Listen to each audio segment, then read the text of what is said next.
"I can defend him," said the poor 8-year-old girl after the lawyer abandoned the young millionaire in court. "Before anything else, let's see how connected we really are. What's one thing you can see from your window right now?" The gavel was about to fall when a small voice cut through the tense silence of the Manhattan courthouse like a blade through silk. "I can defend him!" Every head in courtroom 7 turned toward the source of that brave declaration. There, in the back row reserved for spectators, stood 8-year-old Emma Johnson. Her worn sneakers barely touched the floor. Her faded pink dress was 2 sizes too big, and her dark curls were held back with a rubber band that had seen better days. But her brown eyes burned with determination that would have made seasoned attorneys envious. Judge Harrison, a stern man in his 60s who had seen everything in his 30 years on the bench, removed his glasses and stared. "Young lady, this is not a place for games." Emma stepped into the aisle, her chin raised despite the trembling in her small hands. "I'm not playing, Your Honor. I know the law, and I know he's innocent." At the defendant's table, 28-year-old Michael Thompson looked up with exhausted surprise. The heir to Thompson Industries had been fighting fraud charges for 6 months, watching his life crumble as evidence seemed to pile against him. His own attorney, Richard Davis, had just announced his withdrawal from the case, claiming irreconcilable differences with the client's approach. But Emma had seen what others missed. She had watched Richard Davis whisper urgently into his phone during recess, had noticed how his eyes kept darting to the woman in the expensive navy suit sitting 3 rows behind the prosecution table. Victoria Sterling, Michael's fiancée of 2 years, sat perfectly composed, her manicured fingers clutched around a designer purse. "Your Honor," Emma continued, her voice growing stronger with each word, "I've been studying this case from the gallery for 3 weeks. I've read every document filed, heard every testimony. Mr. Thompson is being framed, and I can prove it." The prosecutor, a sharp-faced woman named Linda Morrison, laughed dismissively. "Your Honor, this is ridiculous. We cannot allow a child to disrupt these proceedings." But Judge Harrison held up his hand. Something in the girl's earnest demeanor intrigued him. "What exactly are you claiming?" "Young lady," Emma's heart pounded, but she thought of her father's words before he died. "Emma, honey, sometimes the smallest voice can speak the loudest truth." Robert Johnson had been a paralegal before cancer took him 2 years ago, and he had filled Emma's young mind with legal knowledge most adults never acquired. "I'm claiming conspiracy, Your Honor. Mr. Davis didn't withdraw because of differences with his client. He withdrew because someone paid him to fail, someone who stands to gain everything if Michael Thompson goes to prison." Victoria Sterling's composed mask slipped for just a moment, her knuckles whitening around her purse handle. Michael leaned forward, hope flickering in his green eyes for the first time in months. "How could you possibly know?" "Because," Emma interrupted, pulling a small notebook from her dress pocket, "I've been taking notes, and lawyers aren't the only ones who can recognize when something doesn't add up." Judge Harrison studied the determined child before him. In all his years, he had never encountered such an unusual situation. "Young lady, what is your name?" "Emma Johnson, Your Honor. My daddy taught me that justice isn't about who has the most money or the fanciest suit. It's about truth." The courtroom buzzed with whispers. Reporters in the back row leaned forward, sensing a story that would make headlines. This wasn't just another corporate fraud case anymore. This was David versus Goliath, with David being an 8-year-old girl in a thrift store dress. "Your Honor," Richard Davis interjected, his voice strained, "surely we cannot entertain this fantasy. The child has no legal standing, no credentials." "But she has eyes," Emma shot back, "and she knows how to count. Mr. Davis, why did you receive 3 payments of $50,000 each in the past month?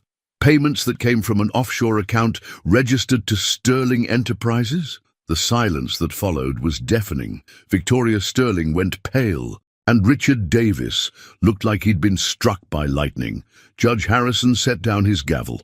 Counselor Davis, I think you and I need to have a serious conversation. As for you, young lady, I believe this court needs to hear exactly what you've discovered." Emma nodded solemnly, knowing that in the next few minutes she would either save an innocent man or destroy his last chance. But as she looked at Michael Thompson's grateful eyes, she knew her father would be proud. Robert Johnson had always told her that courage wasn't about being fearless.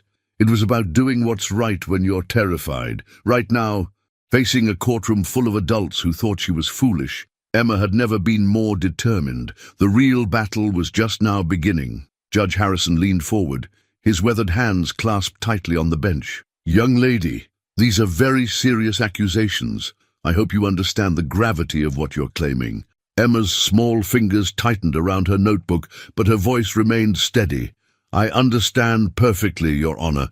My daddy always said that telling the truth is never wrong, even when it's scary." Victoria Sterling shifted uncomfortably in her seat, her perfectly manicured nails now digging into her palms. She caught Richard Davis's eye and made a subtle gesture toward the courtroom door, but the attorney was frozen in place, sweat beading on his forehead. "Proceed, Miss Johnson," Judge Harrison said, his tone gentler now. "Tell us what you've observed." Emma opened her worn notebook, pages filled with her careful handwriting in purple ink. 3 weeks ago, I started coming here because Mrs. Patterson from the community center said the courthouse had free air conditioning and I could do my homework in the back. But then I heard Mr. Thompson's name, and I remembered it from the newspapers." She looked directly at Michael, whose green eyes were fixed on her with desperate hope. "The papers said he stole money from his own company, but that didn't make sense to me. Why would someone steal from themselves?" Prosecutor Morrison stood up. "Your Honor, this child's interpretations of complex financial—" "Let her finish," Judge Harrison commanded firmly. Emma continued, her confidence growing. "So I started listening, and I noticed things. Like how Mr. Davis never objected when the prosecutor said mean things about Mr. Thompson. Real lawyers object all the time. I learned that from watching TV with my daddy." A few chuckles rippled through the gallery, but Emma's expression remained serious. "Then I saw the bank statements they showed in court. The money that supposedly went to Mr. Thompson's personal account? It went to account number 847592018. But look here." Emma held up a crumpled piece of paper. "This is a receipt I found in the trash outside the courthouse last week. It's from Mr. Davis's lunch, and he wrote this same account number on the back with the initials VS. The courtroom erupted in whispers. Victoria Sterling's face had gone completely white. Richard Davis finally found his voice. "Your Honor, this is preposterous. A child rummaging through garbage." "Mr. Davis," Judge Harrison's voice cut like ice, "I suggest you remain quiet unless you're prepared to explain this account number." Emma wasn't finished. She pulled out another piece of paper, this one neatly folded. "Yesterday, I heard Miss Sterling talking on her phone during recess. She said, and I wrote it down exactly, 'Richard, stick to the plan. Once Michael is convicted, I'll inherit everything through the engagement contract. Then we can disappear to the Cayman Islands like we discussed." The silence in the courtroom was deafening. Michael Thompson stared at his fiancée in shock, his face a mixture of heartbreak and betrayal. "Victoria?" he whispered. "Is this true?"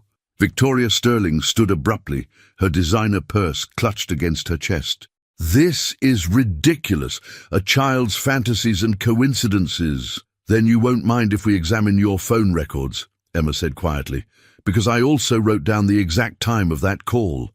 Yesterday at 2:47 p.m. during the afternoon recess." Judge Harrison was already reaching for his gavel. "Bailiff, I want Ms. Sterling's phone secured immediately. Mr. Davis, you will surrender all financial records related to this case." But Victoria was already moving toward the exit, her heels clicking frantically against the marble floor. "I don't have to listen to this nonsense." "Miss Sterling, you will stop right there," Judge Harrison commanded. But Victoria was pushing through the crowd of stunned spectators. Emma suddenly gasped, pointing toward the defendant's table. "Mr. Thompson, look in your briefcase. The blue folder. Check the blue folder." Michael, still reeling from the revelations, mechanically opened his briefcase and pulled out a blue folder he'd never seen before. Inside were documents, forged signatures, fake transactions, all bearing his name.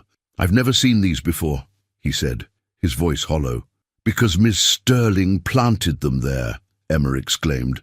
"I saw her slip something into your briefcase when you went to the bathroom 20 minutes ago.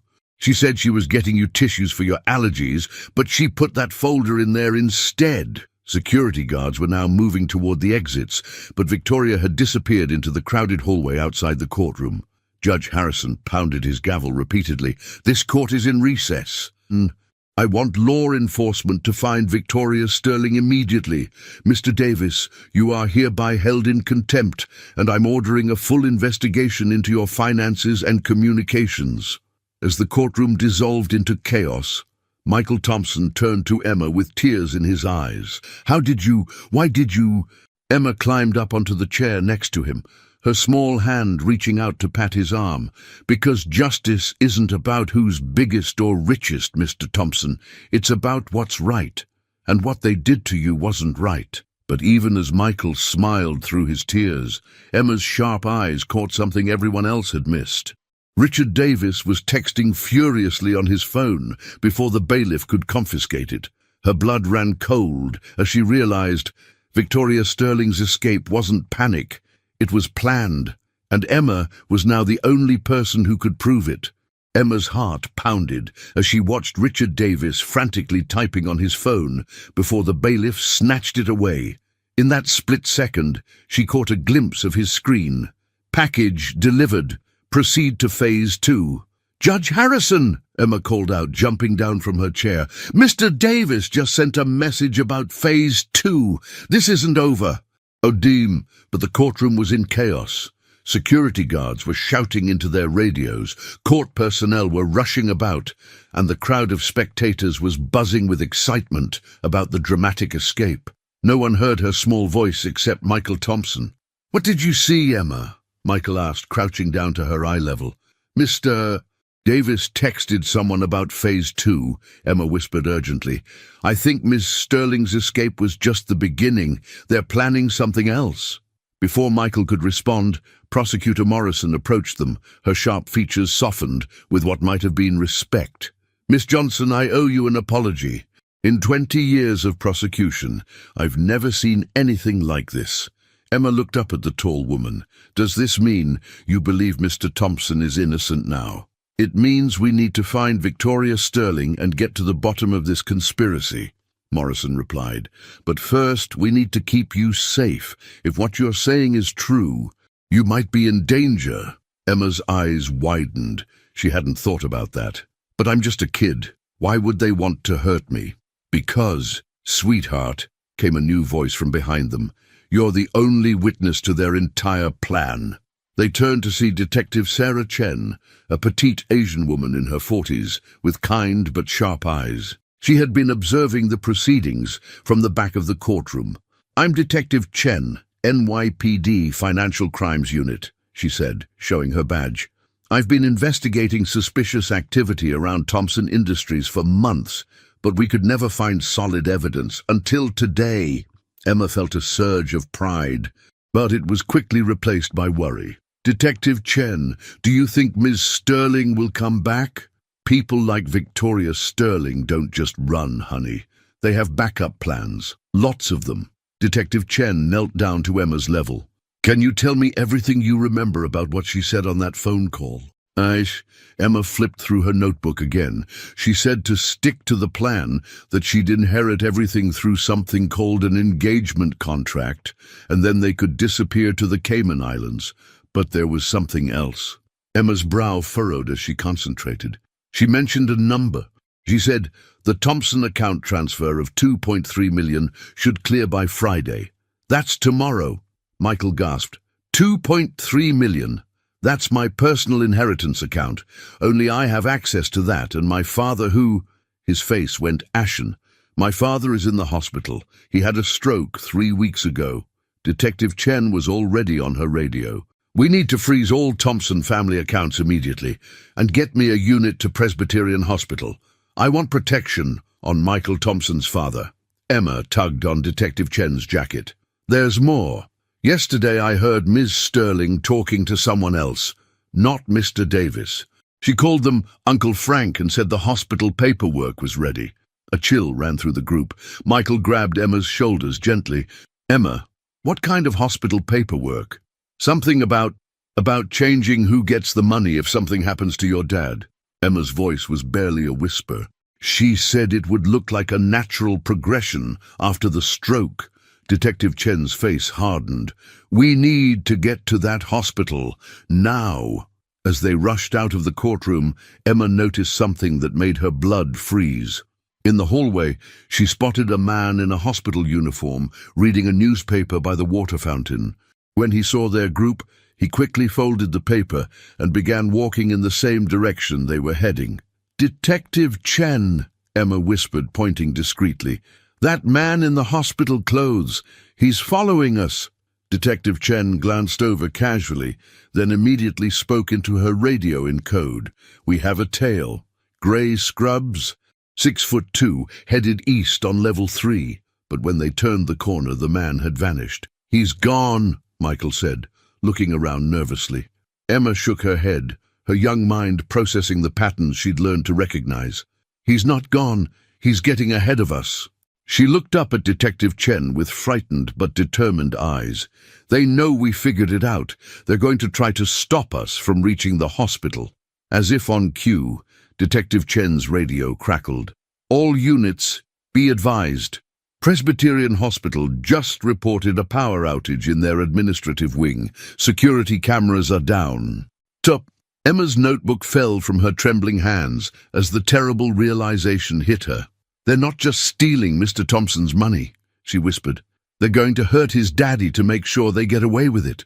And somewhere in the maze of Manhattan's busy streets, Victoria Sterling was watching their every move, waiting for the perfect moment to strike back at the little girl who had destroyed her perfect plan. The taxi ride to Presbyterian Hospital felt like the longest 20 minutes of Emma's life. She sat squeezed between Michael and Detective Chen, watching the city blur past while her mind raced with terrible possibilities. "Detective Chen," Emma said quietly, "what if we're already too late?" "We won't be," Detective Chen replied firmly, but Emma could see the worry in her eyes. "My partner is already at the hospital making sure Mr. Thompson Sr. is safe." Michael stared out the window, his hands clenched into fists. "I should have seen it. 2 years I was with Victoria. And I never suspected." His voice cracked. "She was at the hospital every day after Dad's stroke. Said she wanted to help with the paperwork." Emma's notebook was open on her lap, and she was frantically writing down everything she could remember. "Mr. Thompson, did Ms. Sterling ever ask you to sign papers you didn't read?" Michael's face went pale. "Last week. She said they were get-well cards for Dad, but..." He pulled out his phone and started scrolling through his photos. "I took a picture of myself signing them because she said it would be sweet to show Dad later." He handed the phone to Detective Chen, who immediately forwarded the image to her team. "Good thinking, Michael. Emma, this is exactly the kind of evidence we need." The taxi pulled up to the hospital's main entrance, and Emma felt her stomach drop. Through the glass doors, she could see people in hospital uniforms moving with unusual urgency. "Something's wrong," Emma whispered. Detective Chen was already on her radio as they rushed through the automatic doors. "Chen here. What's the status on Thompson Sr.?" The voice that crackled back made Emma's blood freeze. "Detective, we have a problem. Mr. Thompson's medical chart shows that someone attempted to change his medication schedule 20 minutes ago. The nurse on duty stopped it just in time." They hurried to the elevators, but Emma suddenly grabbed Detective Chen's arm. "Wait! Look at the directory board!" Everyone turned to see what Emma was pointing at. The hospital directory showed that William Thompson was in room 847, the same number sequence as the bank account Emma had discovered in Davis's notes. "That's not a coincidence," Michael breathed. "No," Detective Chen agreed grimly. "They've been planning this for months, As the elevator doors opened on the 8th floor, Emma's sharp eyes immediately spotted something that didn't belong. At the nurse's station, a woman in scrubs was rapidly typing on a computer, but her fingernails were perfectly manicured, just like Victoria Sterling's. "There!" Emma pointed. "That's not a real nurse." The woman at the computer looked up at Emma's voice, and for one terrible moment, their eyes met. It was Victoria Sterling, wearing a blonde wig and hospital scrubs, her face twisted with rage at being discovered by the little girl who had ruined everything. Victoria grabbed something from the nurse's station and ran toward the stairwell. But not before Emma saw what she had taken, a syringe filled with clear liquid. "She's got medicine," Emma shouted. "She's going to hurt Mr. Thompson." Detective Chen was already calling for backup, but Victoria had a head start. Emma made a split-second decision that would haunt her for years to come. She broke away from the group and ran after Victoria, her small legs carrying her faster than any adult expected. "Emma, no!" Michael called after her, but she was already through the stairwell door. Emma's sneakers echoed against the concrete steps as she raced upward, following the sound of Victoria's heels above her. She could hear Victoria talking angrily on her phone. "The plan's blown. The kids saw everything. We need to finish this now and get out." By the time Emma reached the 10th floor, she was gasping for breath, but she could see Victoria just ahead, pushing through the door to the cardiac intensive care unit. Emma followed, her heart pounding not just from running, but from the terrifying realization of what Victoria intended to do. The CICU was dimly lit and eerily quiet. Emma crept forward, staying low behind the nurse's station. She could see Victoria approaching room 1047, where an elderly man lay sleeping peacefully, surrounded by beeping machines. Emma had never seen William Thompson before, but she knew immediately this was Michael's father. He looked so much like Michael. The same kind green eyes, now closed in medicated sleep.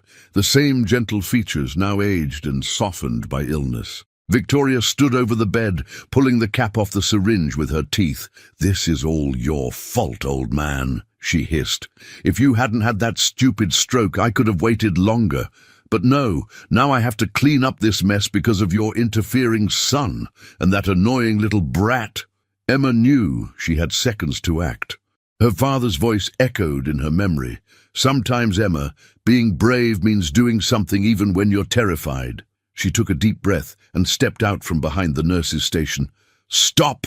Emma's young voice rang through the quiet unit. "Put that down!" Victoria spun around, her face contorted with fury. "You! This is all because of you." But Emma wasn't backing down. "I know what you're doing, and I won't let you hurt him. He's a good man, and his son loves him." Victoria's laugh was cold and bitter. "Love? Do you know what love gets you, little girl? Nothing. I spent 2 years pretending to love Michael Thompson, and for what? To watch him waste his family's fortune on charity and kindness." She raised the syringe. "Well, no more." Emma's hand was already reaching for the emergency call button on the wall, but Victoria was closer to William Thompson's IV line. It was a race against time, and Emma realized with growing horror that she might not win. Emma's hand slammed down on the emergency call button just as Victoria lunged toward William Thompson's IV line. Alarms began blaring throughout the cardiac unit, but Victoria was already inserting the syringe into the medication port. "Too late, little brat!" Victoria snarled, pressing down on the plunger. But Emma had one more trick up her sleeve, something she'd learned from watching her father work with medical equipment during his cancer treatments. She grabbed the IV tubing below the injection site and kinked it hard, stopping the flow of whatever poison Victoria had injected. "What did you—" Victoria started. But Emma was already shouting at the top of her lungs. "Help! Somebody help! She's trying to kill him!" The CIQ erupted into activity. Real nurses came running from every direction. Security guards poured through the doors, and Emma could hear Detective Chen's voice shouting orders from the stairwell. Victoria realized her plan had failed and made a desperate grab for Emma. "You've ruined everything! I'll make you pay for this!" But Emma was small and quick. She ducked under Victoria's reaching arms and ran toward the approaching security guards. "She poisoned his IV. I stopped the flow, but you need to flush the line." Dr. Martinez, the head of cardiology, took one look at the scene and immediately began barking orders. "Get me a new IV line, stat. Security, restrain that woman, and someone get this child to safety." Victoria fought like a wild animal as the security guards tried to handcuff her. "You don't understand. That old man is worth millions. I deserve that money more than his spoiled son." Detective Chen burst through the doors with Michael right behind her. "Emma, are you hurt?" Emma ran into Michael's arms, finally allowing herself to shake with the terror of what had just happened. "I'm okay, but your dad, she put something bad in his medicine, doctor." Martinez was already examining William Thompson, who had begun to stir slightly from all the commotion. The child's quick thinking may have saved his life. Whatever was in that syringe, very little of it made it into his system. Michael knelt down to Emma's level, tears in his eyes. "Emma, you risked your life for my father. I don't know how to thank you." "You don't have to thank me," Emma said softly. "That's what families do for each other. And you're my friend now, so that makes us family." Detective Chen was already processing the scene, taking photos of the syringe and interviewing witnesses. "Victoria Sterling, you're under arrest for attempted murder, fraud, conspiracy, and about 6 other charges I'll think of on the way to the station." As they led Victoria away in handcuffs, she turned back to Emma with pure hatred in her eyes. "This isn't over, little girl. I have friends you've never dreamed of. People who don't like children who interfere with business." Emma felt a chill run down her spine. But she stood tall. "My daddy taught me that bad people always make threats when they're scared, and you look really scared to me." Dr. Martinez finished his examination of William Thompson and turned to the group. "He's going to be fine. No permanent damage. In fact," he paused, looking puzzled. "This is odd. His neurological responses are actually better than they've been since the stroke. It's almost as if..." "As if what?" Michael asked urgently. "As if someone had been deliberately keeping him sedated beyond what was medically necessary." Dr. Martinez frowned. "I'll need to review his medication charts from the past 3 weeks." Emma pulled out her notebook and flipped to a page near the back. "Doctor, would this help?" She handed him a piece of paper she'd found in the hospital trash can during one of her visits. "I found this when I was throwing away my juice box last week. It has Ms. Sterling's signature and something about maintaining cognitive suppression levels." Now, Dr. Martinez's eyes widened as he read the document. This is medical malpractice of the highest order.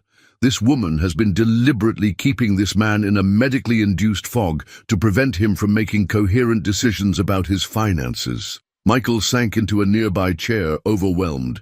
"So she's been slowly killing my father for weeks, and I never knew." Emma climbed up onto the chair next to him. "But we stopped her, Mr. Thompson, and your daddy is going to get better now. Look, he's already starting to wake up." Indeed, William Thompson's eyes were beginning to flutter open, and for the first time in weeks, they seemed clear and focused. "Michael?" The old man's voice was weak but unmistakably lucid. "Son, is that you?" Michael grabbed his father's hand, tears streaming down his face. "Yes, Dad. I'm here. We're both here. This is Emma. She's the little girl who saved your life." William Thompson turned his gaze to Emma, and she saw the same kind green eyes that his son had inherited. "Hello, Emma.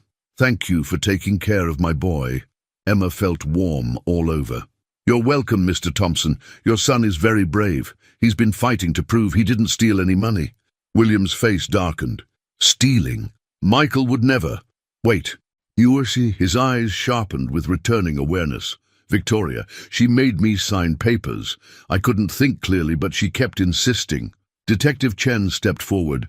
"Mr. Thompson, we're going to need your help to make sure Victoria Sterling and her accomplices pay for what they've done. But first you need to rest and recover."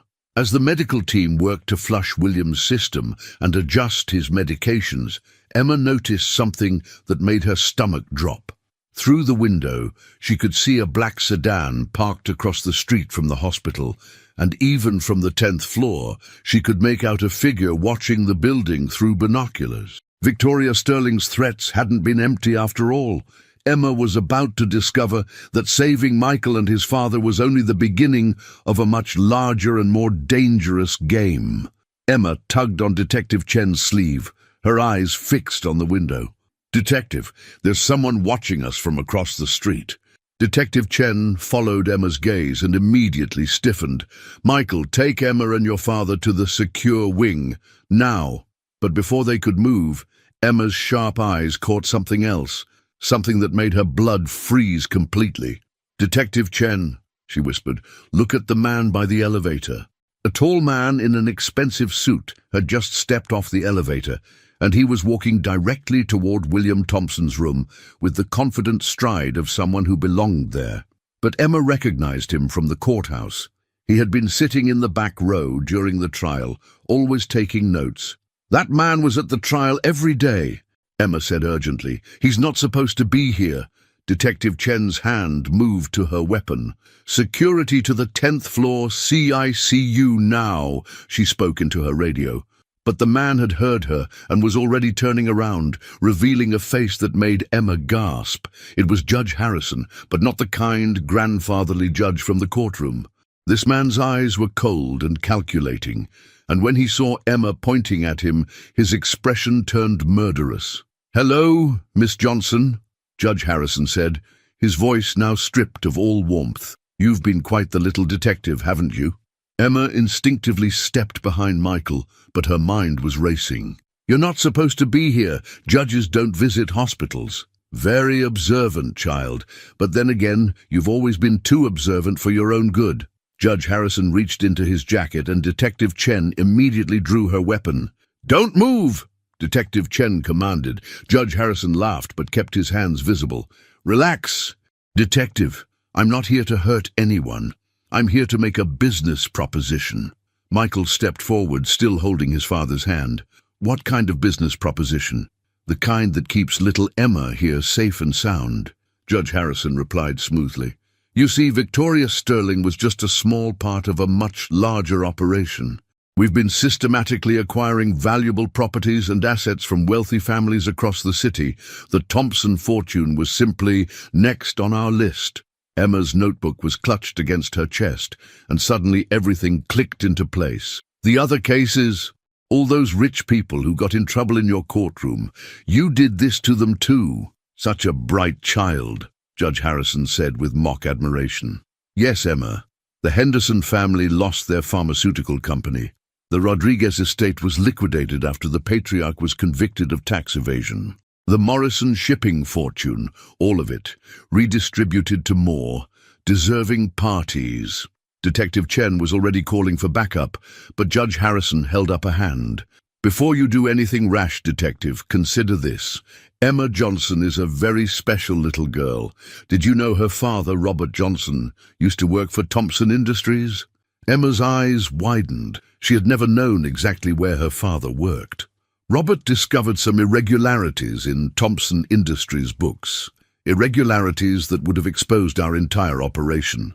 We offered him a very generous sum to keep quiet, but he refused, said he had a daughter to think about, and he wanted to set a good example." Emma felt like the floor was falling away beneath her. "What are you saying?" "I'm saying, dear child, that your father's cancer wasn't entirely natural, and your mother's convenient disappearance 6 months later, well, let's just say she chose money over motherhood when we made her a better offer." The words hit Emma like physical blows. Michael's arm tightened around her protectively, but she could barely breathe. "You're lying," Emma whispered, but even as she said it, she remembered things that had never made sense. Her mother's sudden coldness toward her father during his illness, the mysterious phone calls, the way her mother had packed only her own belongings when she left Emma at the community center. "Your mother is currently living quite comfortably in Switzerland under a new identity," Judge Harrison continued cruelly. "She sends her regards." "Oh, wait. No, she doesn't. She specifically requested never to hear about you again." Emma felt tears burning her eyes, but through her pain, her analytical mind was still working. If this is all true, then why are you telling me? Why not just— She couldn't finish the sentence. Because you, my dear Emma, are now going to help us complete what we started. You see, your little heroics tonight have actually worked in our favor. With Victoria arrested, we need someone else to have legal access to the Thompson accounts. Someone young, sympathetic, someone the courts would trust. Detective Chen stepped forward. Over my dead body. That can be arranged, came a new voice from the doorway. Everyone turned to see 3 more men in suits entering the room. Emma recognized one of them. It was Richard Davis, who was supposed to be in jail. Emma's world was spinning out of control, but one thing was becoming crystal clear. The conspiracy was much bigger than anyone had imagined, and she was right in the center of it. Judge Harrison smiled coldly. Now then, little Emma, let's discuss how you're going to help us finish what your father tried so hard to stop. After all, you wouldn't want anything to happen to your new friends, would you? As Emma looked around the room at Michael, his awakening father, and Detective Chen, she realized that saving them from Victoria Sterling had been the easy part. The real nightmare was just beginning. Emma stared at Judge Harrison and his 3 accomplices, her mind racing despite the crushing revelation about her parents. The little girl who had solved a conspiracy was now trapped in an even bigger one. But she wasn't the same frightened child who had first stood up in that courtroom. What exactly do you want me to do? Emma asked, her voice steadier than she felt. Judge Harrison smiled, but it was the cold smile of a predator. Smart girl, always thinking. Your father had the same quality. It's what made him so valuable, and ultimately so dangerous. Detective Chen shifted slightly, her hand still near her weapon. Whatever you're planning, Harrison, it won't work. My backup is already on the way. Richard Davis laughed from the doorway. Your backup? Detective, half the NYPD is on our payroll. How do you think I walked out of that holding cell so easily? Emma felt her heart sink, but then she remembered something her father had always told her. When everything seems hopeless, Emma, look for the smallest detail that others have missed. And there it was. Judge Harrison kept checking his expensive watch, not like someone waiting for backup, but like someone working against a deadline. You're in a hurry, Emma observed quietly. Something's going wrong with your plan. Judge Harrison's smile faltered slightly. Clever as always. Yes, Emma, your little courtroom performance today has accelerated our timeline considerably. We need to complete the Thompson acquisition and disappear before federal investigators arrive tomorrow morning. Michael spoke up from beside his father's bed. Federal investigators? Oh yes, Judge Harrison continued. It seems someone has been feeding information to the FBI about judicial corruption in this district. We have perhaps 8 hours before they raid my chambers and freeze all the accounts we've been using. Emma's mind was working furiously. Someone else knew about the conspiracy, someone with enough power to bring in federal agents. But who? The question now, Judge Harrison said, is whether you'll help us complete this final transaction voluntarily, or whether we'll need to provide you with additional motivation. No, one of the men by the door stepped forward and whispered something in Judge Harrison's ear. The judge's face darkened. It seems we have another complication. Detective Chen, it appears your partner has been asking uncomfortable questions about tonight's events. Mr. Davis, and please make a call and ensure Detective Rodriguez meets with an unfortunate accident on his way here. No, Emma shouted, then caught herself. She needed to be smarter. I mean, I'll help you, but I want to know exactly what you need me to do first. Judge Harrison studied her carefully.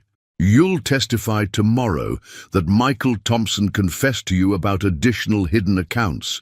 You'll say he told you the location of offshore funds that we've already prepared. With your testimony, we can seize the remaining Thompson assets legally. Emma nodded slowly, but her sharp eyes had caught something crucial. Judge Harrison's expensive watch wasn't just any watch. It had an engraving on the side that she could just make out. To Frank, love always. Margaret. Frank. Victoria had mentioned Uncle Frank in one of her phone calls. Judge Harrison was the Uncle Frank that Victoria had been reporting to. "I need some time to think about exactly what I'm going to say," Emma said carefully, "and I want to make sure Mr. Thompson and his dad are going to be safe." "Of course," Judge Harrison said magnanimously. "You have until 6 a.m. tomorrow. The hearing is at 8 a.m. sharp." He gestured to his men. "Mr. Davis will stay here to ensure our new young witness remains motivated." As Judge Harrison and 2 of his men left, Emma felt the walls closing in, but she also felt something else, a spark of the same determination that had carried her through everything so far. Richard Davis settled into a chair by the door, clearly planning to watch them all night.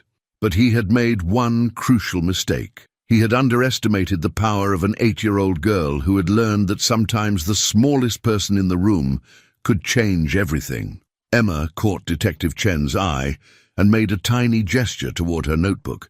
Detective Chen nodded almost imperceptibly.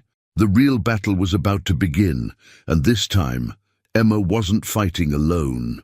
The hours crawled by in William Thompson's hospital room. Richard Davis sat by the door, alternating between checking his phone and glaring at Emma, who appeared to be sleeping curled up in the chair next to Michael. Detective Chen dozed fitfully in another chair, her hand never far from her weapon. But Emma wasn't sleeping. Her mind was working through every detail she had observed, every conversation she had overheard, every clue she had gathered over the past 3 weeks. More importantly, she was remembering things about her father that she had never understood before. Robert Johnson had been more than just a paralegal. Emma now recalled the late-night phone calls he had made during his illness, speaking in hushed tones about patterns and irregularities. She remembered him teaching her how to recognize forged documents, how to spot lies in people's body language, how to memorize important details. He hadn't just been teaching her life skills, he had been preparing her for this moment. Around 3 a.m., when Richard Davis's vigilance was at its lowest, Emma carefully opened her notebook to a page she had marked earlier. Written in her father's handwriting she had practiced copying for years, was a phone number and a single word: insurance. Emma had found this page tucked inside one of her father's old legal books 2 years ago, but she had never understood what it meant. Now, looking at the number, she recognized the area code, Washington, D.C. While pretending to adjust her position in the chair, Emma managed to catch Detective Chen's attention. Using sign language that her father had taught her for emergencies, she spelled out FBI. Detective Chen's eyes widened slightly, but she gave no other indication that she had understood. Emma then pointed to her notebook and mouthed silently, "My dad knew." Over the next hour, Emma carefully communicated her plan to Detective Chen using a combination of sign language and barely perceptible gestures. It was risky, dangerous, and depended on split-second timing, but it was their only chance. At 4:15 a.m., William Thompson began to stir more actively as the last of Victoria's sedatives left his system. His movements woke Michael, who immediately went to his father's side. "Dad, how are you feeling?" William's eyes opened, and for the first time in weeks, they were completely clear and alert. "Michael," he said, his voice stronger than it had been since the stroke. "Son, I need to tell you something important about the company, about what Victoria made me sign." Richard Davis immediately stood up, his attention focused on the bed. This was exactly what Emma had been waiting for. Moving with the silent grace that only children seem to possess, Emma slipped out of her chair and crept toward the small bathroom attached to the hospital room. Davis was so focused on William Thompson's words that he didn't notice the 8-year-old girl disappearing behind him. Once in the bathroom, Emma pulled out her father's phone, the one the community center had let her keep as a memento. She had charged it secretly for 2 years, hoping against hope that someday her mother might call. With shaking fingers, she dialed the number from her father's note.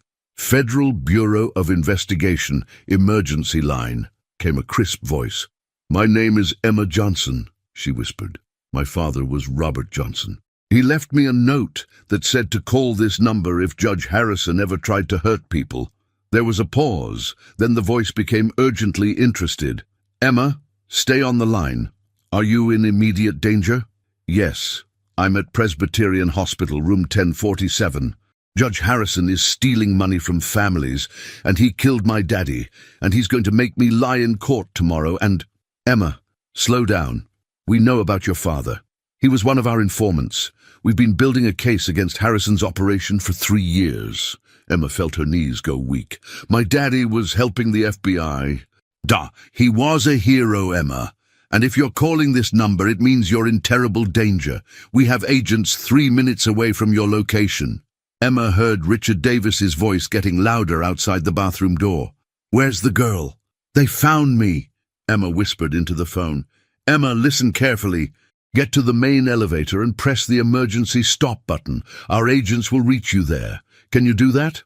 Emma nodded, even though the person on the phone couldn't see her. Yes. She hung up and carefully opened the bathroom door. Richard Davis was looking around frantically, and Detective Chen was on her feet, hand on her weapon. She can't have gone far, Davis was saying. The kid's probably hiding somewhere in this room. Emma took a deep breath, remembering her father's words. Sometimes, Emma, the bravest thing you can do is trust in the plan, even when you can't see how it will work out. She stepped out of the bathroom. I'm right here, Mr. Davis. Davis spun around, relief and anger warring on his face. Don't ever do that again, you little— His words were cut off by the sound of the elevator doors opening down the hall, followed by authoritative voices saying, FBI, nobody move. Emma smiled for the first time in hours. I think my daddy's friends are here. The final phase of Robert Johnson's plan was finally in motion.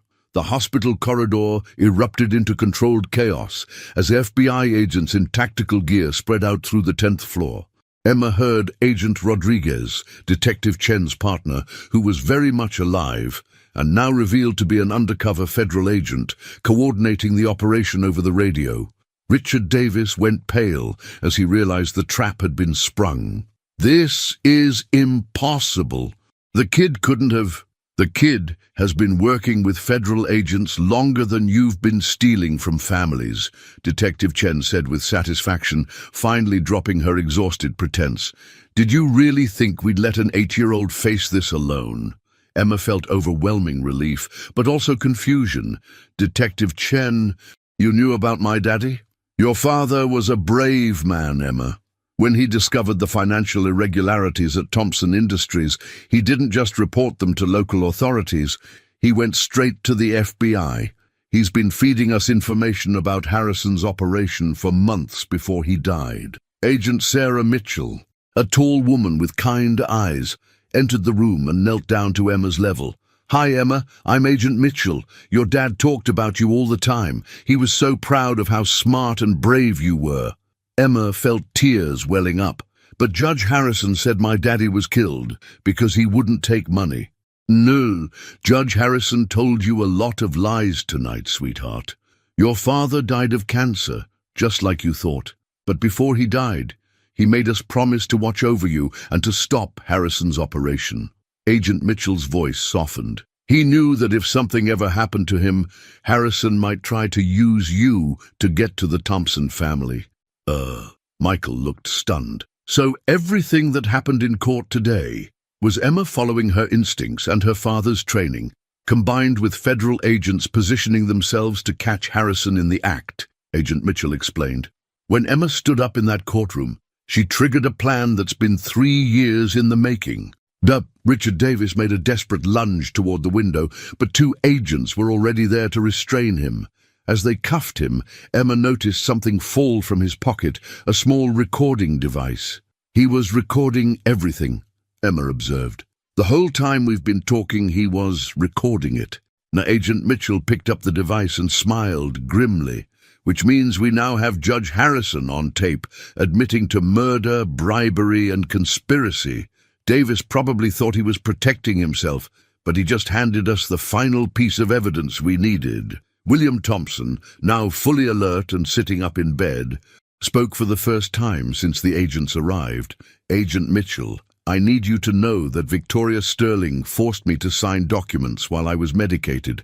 I had no idea what I was agreeing to. We know, Mr. Thompson, those documents will be declared invalid and all your assets will be restored. Agent Mitchell turned back to Emma. But there's something else you should know, Emma, about your mother. Emma's heart clenched. She had been dreading this moment. Judge Harrison lied about that too.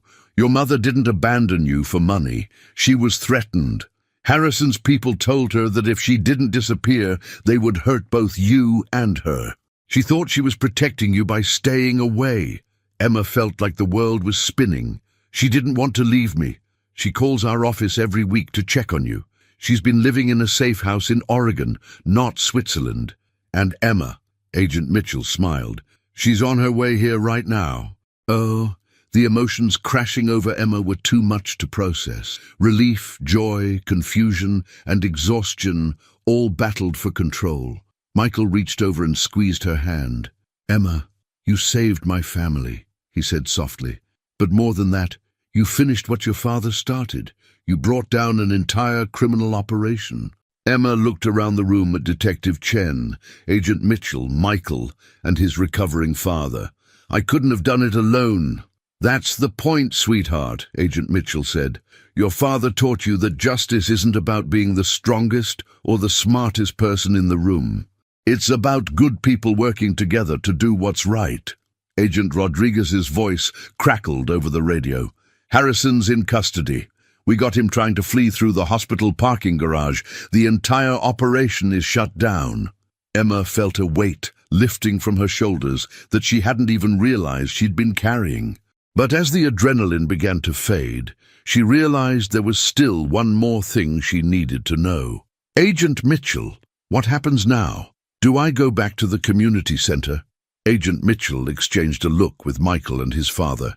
Actually, Emma, the Thompson family has made a request that might interest you. Emma looked at Michael, who was smiling through tears. Emma, would you like to come live with us, my dad and I?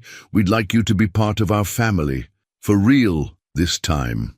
For the first time in 3 weeks of drama and danger, Emma Johnson, the brave little girl who had taken on corruption and won, was completely speechless. 3 months later, Emma stood in the witness box of a different courtroom, this one filled with FBI agents, federal prosecutors, and some of the most important legal minds in the country. But she wasn't nervous anymore.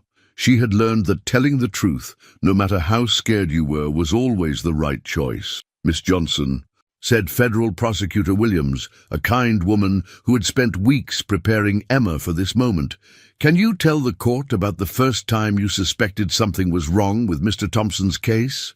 Emma looked out at the packed courtroom. In the front row sat Michael and William Thompson, now fully recovered and back to running his company. Beside them sat Detective Chen, Agent Mitchell, and most importantly, a woman with Emma's same dark curls and brown eyes, her mother, Sarah Johnson. The reunion 3 months ago had been everything Emma had hoped for and more. Her mother had held her for hours, explaining through tears how she had been forced to disappear to protect Emma, how she had watched from afar as Emma grew up brave and smart and kind. How proud she was of the little girl who had grown up to be a hero. I knew something was wrong, Emma said clearly into the microphone, because Mr. Thompson's lawyer wasn't acting like a real lawyer. Real lawyers fight for their clients. They object to unfair questions. They don't let prosecutors say mean things without speaking up. In the defendant's section, Judge Harrison sat in handcuffs, his face a mask of rage and defeat. Beside him, Richard Davis looked small and defeated. Victoria Sterling, transported from her prison cell for the trial, stared at the floor. And what made you suspect that Judge Harrison was involved? Prosecutor Williams asked gently. Emma pulled out her notebook, now a key piece of evidence in the federal case. I started noticing patterns. Judge Harrison's cases all seemed to end the same way, with rich families losing their money. And he kept checking his watch during the trial, like he was worried about time running out. Very observant. And Emma, can you tell the court about the night at the hospital? Emma's voice grew stronger as she recounted the events. She had told this story dozens of times now to FBI agents, prosecutors, and psychologists, but it never got easier to remember how scared she had been. Judge Harrison told me that my daddy was murdered because he wouldn't take their money. But that wasn't true. Later, Agent Mitchell told me that my daddy died of cancer, just like I always knew. Judge Harrison was trying to scare me into helping them. The defense attorney for Harrison stood up. "Objection, Your Honor.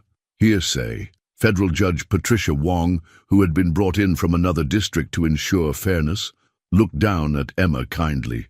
"The objection is noted, but given the extraordinary circumstances of this case and the age of the witness, I'll allow the testimony." Emma continued her story, explaining how her father had trained her to notice details, how he had prepared her without her knowing it for the day when she might need to fight for justice. When she finished, the courtroom was completely silent. Even some of the FBI agents were wiping their eyes. "Thank you, Emma," Prosecutor Williams said softly. "Your Honor, the government rests." During the recess, Emma sat with her new family in the courthouse cafeteria. Michael had officially adopted her 2 weeks ago, making her Emma Thompson Johnson. She kept both names because, as she told the adoption judge, "I want to honor my real dad and my new dad." "How do you feel?" Sarah Johnson asked her daughter. "I know this has been hard." Emma considered the question seriously. "I feel sad about Daddy, but happy that he was helping catch bad people. I feel angry that Judge Harrison lied about you, but happy that we're together now. Mostly I feel—" She paused, searching for the right word. "I feel like Daddy would be proud." William Thompson, now using just a cane instead of a wheelchair, smiled at his adopted granddaughter. "Your father would be very proud, Emma. You finished something very important that he started. And the best part," Michael added, "is that because of your testimony, the FBI has identified 12 other families who were victimized by Harrison's operation. Their money is being returned to them." Emma nodded thoughtfully. "Good. That's how justice works. Not just punishing bad people, but helping good people too." Agent Mitchell approached their table with a serious expression. "Emma, I need to tell you something. Judge Harrison's attorney wants to make a deal. He's offering to reveal the locations of all the hidden money in exchange for a reduced sentence." Emma considered this carefully. "Will the families get their money back?" "All of it." "Then I think that's good," Emma said. "Justice isn't about revenge, it's about making things right." As they walked back into the courtroom for the afternoon session, Emma felt her father's presence more strongly than she had since his death. She was no longer the scared little girl who had hidden in courthouse galleries. She was Emma Thompson Johnson, daughter of a hero, sister to a kind man, granddaughter to a wise elder, and champion of justice in her own right. The real battle had been won months ago in a hospital room. This trial was just the victory celebration. 6 months after the trial, Emma stood in the newly renovated children's wing of Presbyterian Hospital, watching as dozens of kids played in the bright, cheerful space that bore a small plaque. The Robert Johnson Memorial Playroom, where courage begins with caring. The wing had been funded by the recovered assets from Harrison's criminal operation, and Emma had insisted that part of it be dedicated to her father's memory. It seemed fitting that in the same hospital where she had saved William Thompson's life, children would now play and heal in a space honoring the man who had taught her that justice was worth fighting for. "Penny, for your thoughts?" Michael asked, approaching with 2 cups of hot chocolate from the hospital cafe. Emma accepted the warm cup gratefully. "I was thinking about something Judge Wong said after the sentencing. She said that sometimes justice takes a long time, but it always comes if good people don't give up." The sentencing had been comprehensive and satisfying. Judge Harrison received 35 years in federal prison. Richard Davis got 15 years and would never practice law again. Victoria Sterling received 20 years, with the possibility of parole in 12. Most importantly, every family that had been victimized by their operation had their assets restored with interest. "Speaking of good people not giving up," Michael said with a smile, "I have some news. The FBI called this morning." Emma looked up with interest. "Good news or bad news?" "Definitely good. They've identified Harrison's operation as part of a larger national network. Your testimony and the evidence you gathered has helped them build cases in 6 other states. They estimate that over 200 families have been victimized by similar schemes. Emma felt a familiar stirring of her investigative instincts. Are they going to catch all of them? With your help, they might. Agent Mitchell wants to know if you'd be interested in reviewing some case files.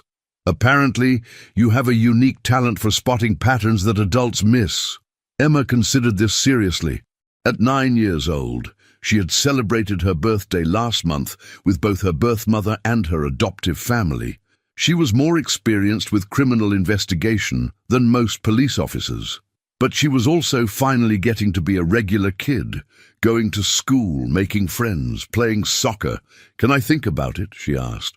Of course. There's no pressure, Emma. You've already done more than enough. They walked through the hospital corridors, past the room where Emma had first confronted Victoria Sterling, past the CICU where she had saved William Thompson's life. The hospital felt different now, not scary and dangerous, but peaceful and hopeful. In the main lobby, they met Sarah Johnson, who had moved back to New York and was working as a victim's advocate for white-collar crime survivors.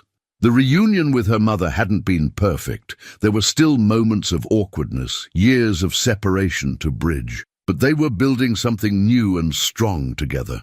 How was school today? Sarah asked, hugging her daughter. Good. I got an A on my report about the judicial system, Emma replied proudly. Mrs. Henderson said it was very, what was the word? Insightful. William Thompson approached from the elevator, moving easily now with just a slight favoring of his left side. The stroke had left minimal permanent damage, and he credited Emma's quick thinking with saving not just his life, but his mind. Emma, my dear, I have something for you, he said, producing a small, wrapped package. Emma opened it carefully to reveal a beautiful leather-bound journal, much nicer than her old notebook, with her initials embossed in gold, ETJ. For your next investigation, William said with a wink. Emma ran her fingers over the smooth leather. Thank you, Grandpa William. But I'm not sure there will be a next investigation. Maybe I just want to be a regular kid for a while. And that's perfectly fine, he assured her. But heroes don't stop being heroes just because they're not actively heroic. They're heroes because of who they are inside. As they left the hospital together, the Thompson-Johnson family, complete and whole, Emma reflected on everything that had happened since that day she had stood up in the courtroom and declared, I can defend him. She had learned that justice wasn't about being the smartest person in the room, or the strongest, or even the bravest. It was about caring enough to act when action was needed and being willing to stand up for what was right, even when it was scary. She had learned that families weren't just about blood relationships, but about people who chose to love and protect each other. Most importantly, she had learned that her father's legacy wasn't just the work he had done for the FBI, but the values he had instilled in her. Courage, compassion, and an unshakable belief that truth would always triumph over lies if good people refused to give up. Agent Mitchell had been right. The real battle had been won in that hospital room.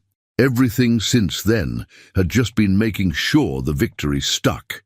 Emma Thompson-Johnson, age 9, veteran crime fighter and newly minted regular kid, was ready for whatever came next. 1 year later, Emma stood once again in a courthouse, but this time she was there by choice, not necessity. The Manhattan Family Court was a very different place from the criminal courthouse where her adventure had begun. Smaller, warmer, focused on healing rather than punishment. Today was the day that her adoption by Michael would be finalized in a special ceremony, making official what had been true in their hearts for months.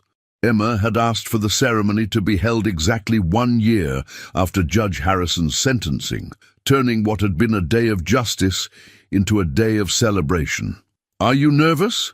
asked Detective Chen, now Captain Chen, after her commendation for the Harrison case, as they waited in the hallway.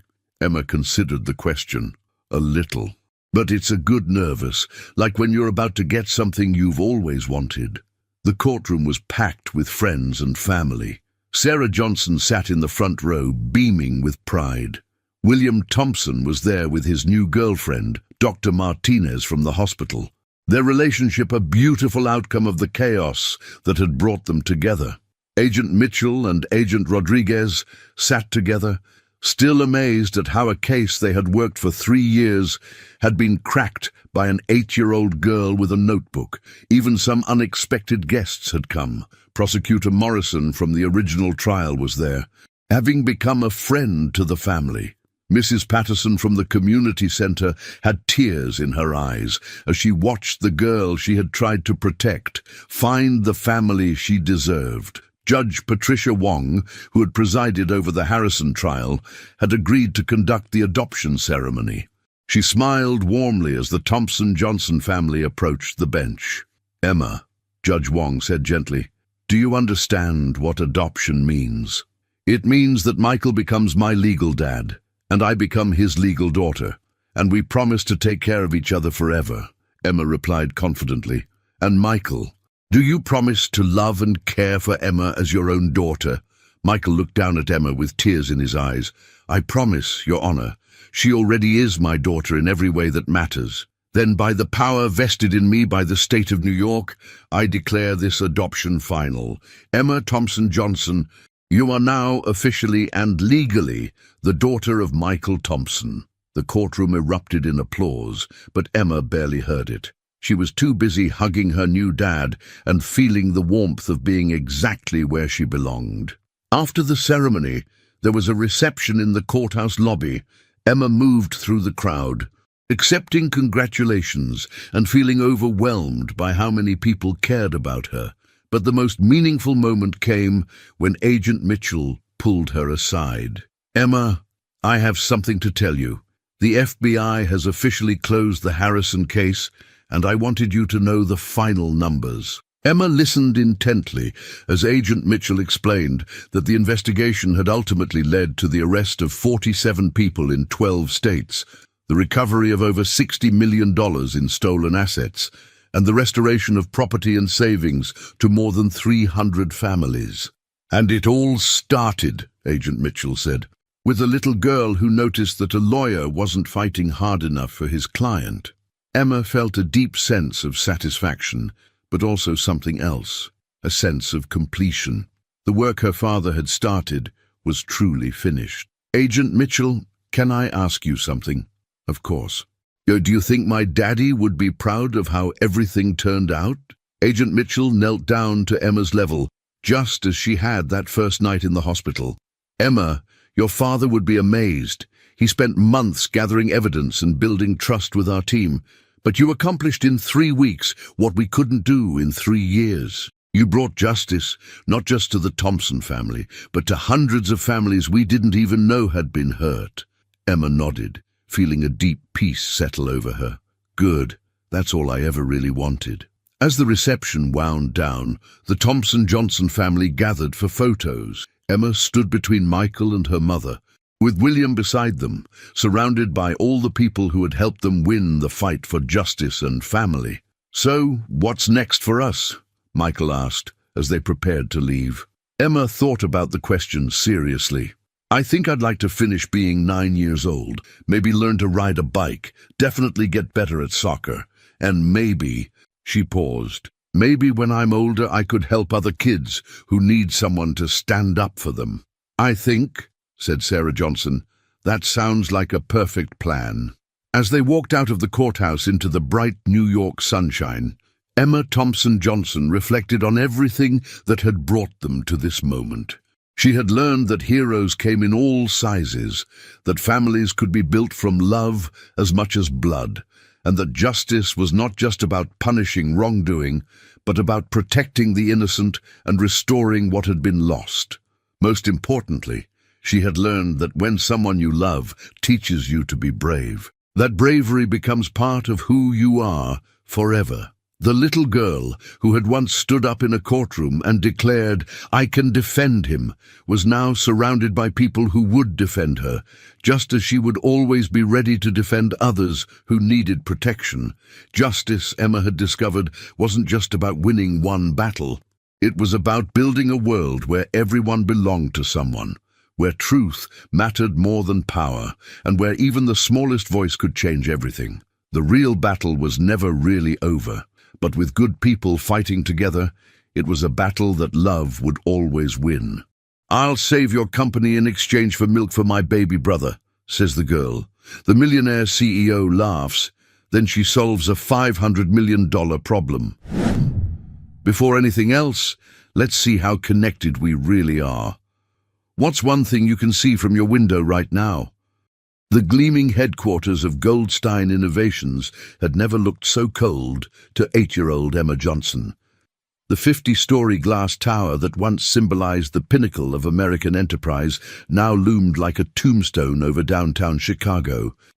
Emma clutched her 3-week-old brother Liam closer to her chest as they passed through the revolving doors, his tiny face peaceful in sleep, unaware of their desperate situation. "It'll be okay, Liam," she whispered, adjusting the worn baby blanket around him. "Mommy just needs to pick up her things, then we'll go home." But home wasn't the same anymore. Not since Goldstein Innovations had laid off 3,000 employees last month, including her mother, Katherine Johnson. Not since the baby formula had run out yesterday, and the eviction notice had appeared on their door this morning. The security guard at the desk, Mr. Peterson, who had always given Emma peppermints on her occasional visits, barely glanced up from his computer. "Katherine Johnson," Emma said, standing on tiptoes to see over the counter. She used to work in financial analytics on floor 32. She forgot her family photo. Mr. Peterson's eyes softened when they landed on Liam. "Your mum already here, sweetheart?" Emma nodded, the lie sticking in her throat. Mum was actually at her 3rd job interview today. She'd been crying this morning, saying they had nothing left. Emma had never seen her mother cry before, not even when Dad left last year. "Go on up then," Mr. Peterson said, handing her a visitor badge. "But don't wander off, you hear?" The elevator ride was dizzying, numbers climbing higher as Emma's stomach twisted with anxiety. Floor 32 had once been Mom's proudest achievement, the executive level, where only the best analysts worked.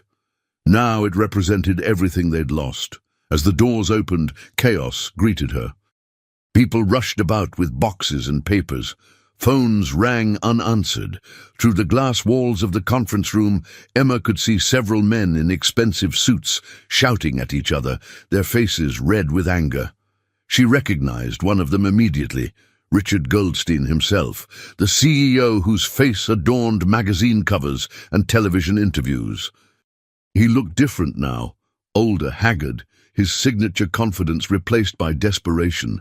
$500 million, he roared, slamming his fist on the table. "How does $500 million simply disappear from our accounts without anyone noticing?" Emma found herself drawn toward the conference room, Liam still sleeping soundly against her chest. The baby began to stir, making soft, whimpering sounds that would soon become hungry cries. "I need to find Mom's desk," she whispered to herself, trying to remember which direction it had been. But the floor plan had changed, workstations empty, personal items gone. She wandered past the conference room just as the door burst open. Richard Goldstein stormed out, nearly colliding with her. "What the—" he started, then stopped, looking down at the small girl with a baby in her arms. "Who are you? How did you get up here?" Before Emma could answer, Liam began to cry, a hungry, desperate wail that echoed through the now silent office floor. Everyone turned to stare. "I'm sorry," Emma said, trying to soothe her brother. "He's hungry, but we don't have any more formula. Mom said we can't afford it until she gets a new job." Richard's face changed, something unreadable passing over his features. "And who is your mother?" "Katherine Johnson. She worked in financial analytics until last month."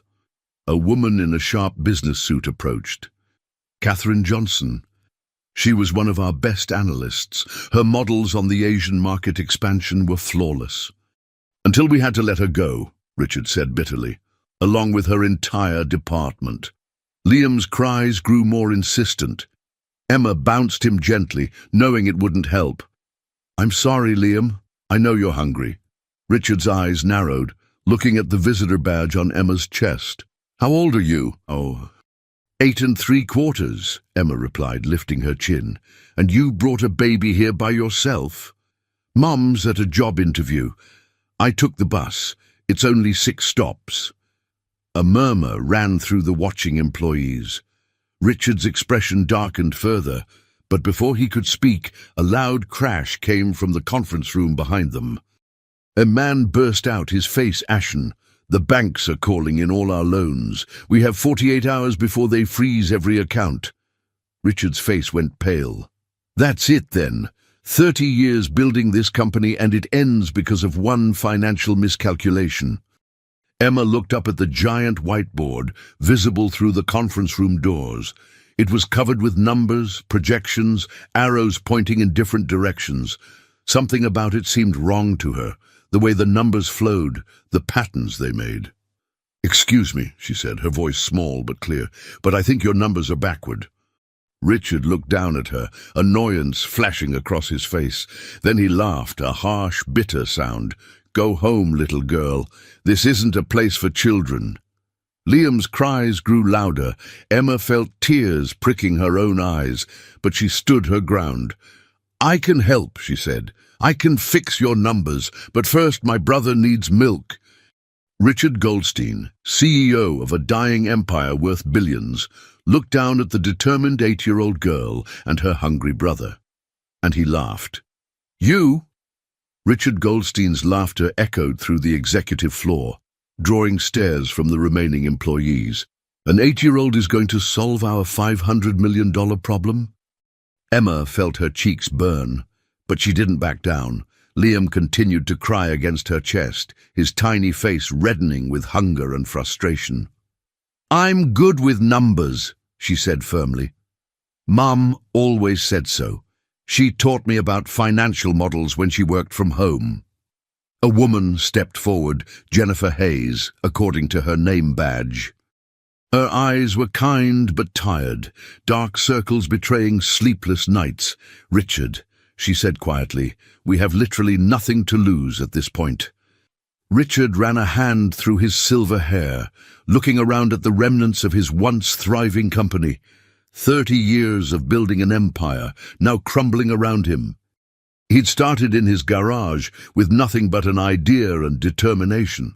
Now, with all his expensive consultants and Ivy League executives, they were 48 hours from bankruptcy. "Fine," he said finally, the fight draining from his voice.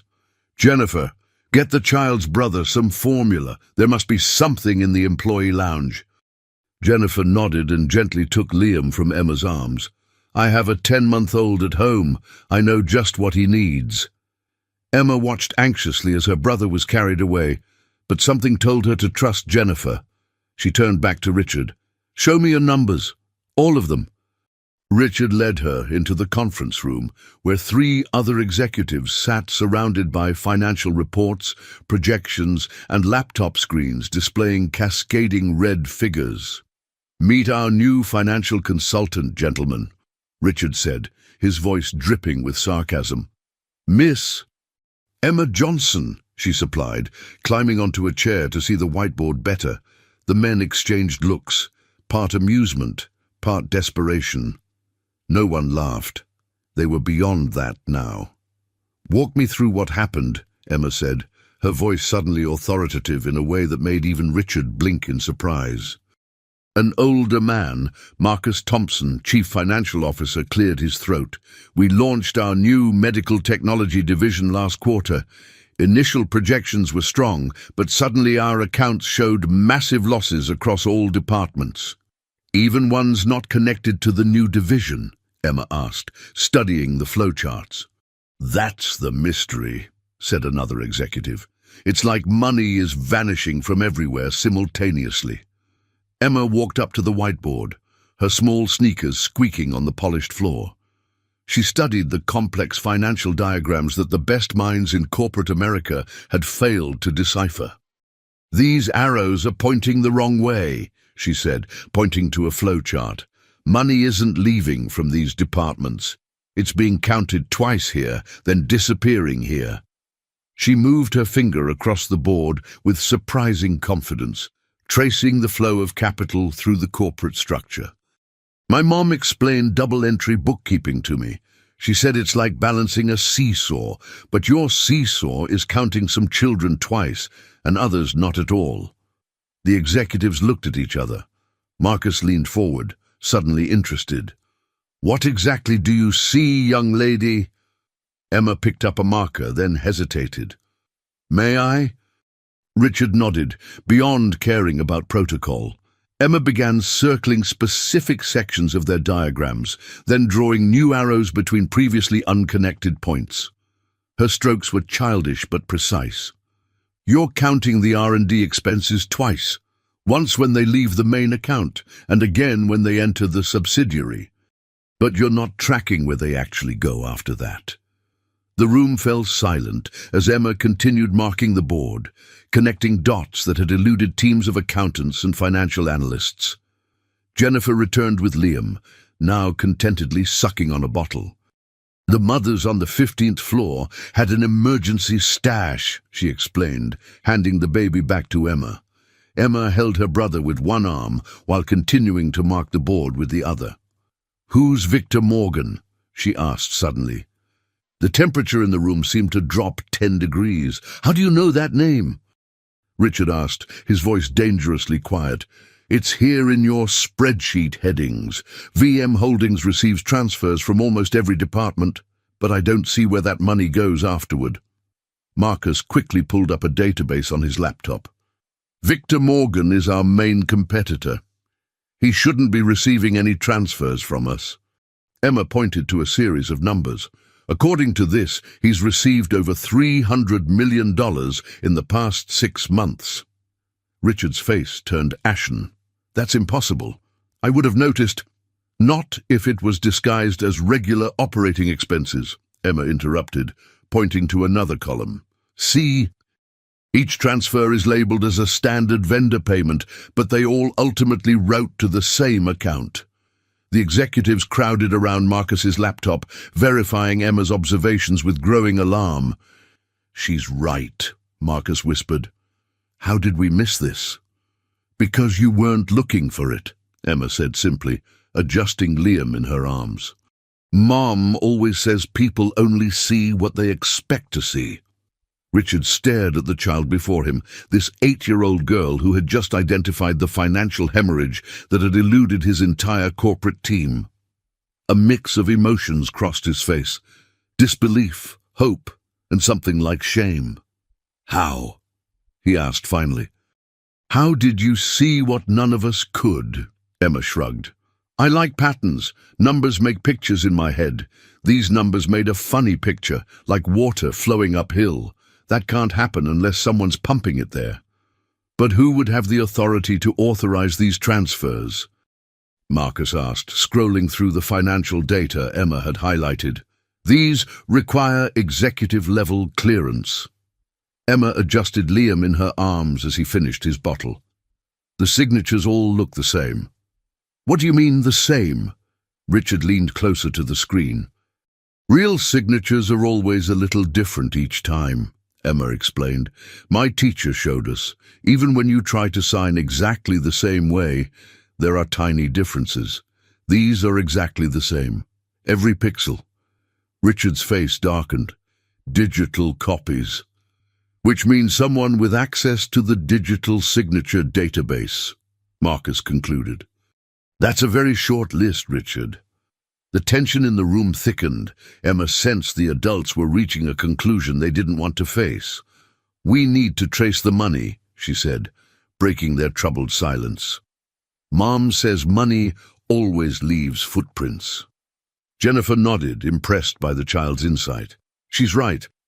If we can follow the transfer chain beyond VM Holdings, we might find where the bulk of it ended up."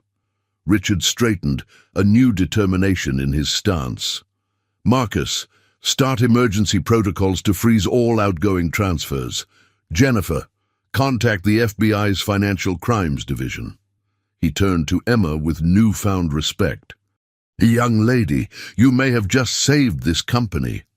Emma smiled, but her attention was drawn to Liam, who had fallen asleep after his meal. He needs to be burped, she said practically. Jennifer gently took the baby, expertly positioning him against her shoulder. I've got him. You keep working your magic with those numbers. For the next hour, Emma guided the executives through the labyrinth of financial misdirection. Her childish hand circled suspicious transfers, drew connecting lines between seemingly unrelated accounts, and methodically unraveled the complex fraud that had nearly destroyed Goldstein Innovations. Look at these companies, she said, pointing to a list of vendors receiving large payments. Medicron Technologies, Torn Richmog Ventures, Covitran Medical. The letters are all mixed up, but they spell Victor Morgan. Marcus stared at the screen. Anagrams. They're all shell companies. And they've received another 200 million, Emma confirmed. That's 500 million total. The conference room door opened, and a striking woman in designer clothes entered. Her elegant appearance contrasted sharply with the crisis atmosphere. Richard, darling, I've been calling you for hours, she said, her voice carrying cultured authority. The club is expecting us for... She stopped abruptly, noticing Emma with Liam now back in her arms. What's going on? Who are these children? Eleanor, Richard said, his voice carefully neutral. This is Emma Johnson and her brother Liam. Emma has just helped us uncover a rather significant problem. Eleanor Goldstein's perfectly made-up face betrayed nothing, but Emma noticed her manicured hands tighten slightly on her designer purse. What kind of problem? $500 million missing from our accounts, Richard said bluntly.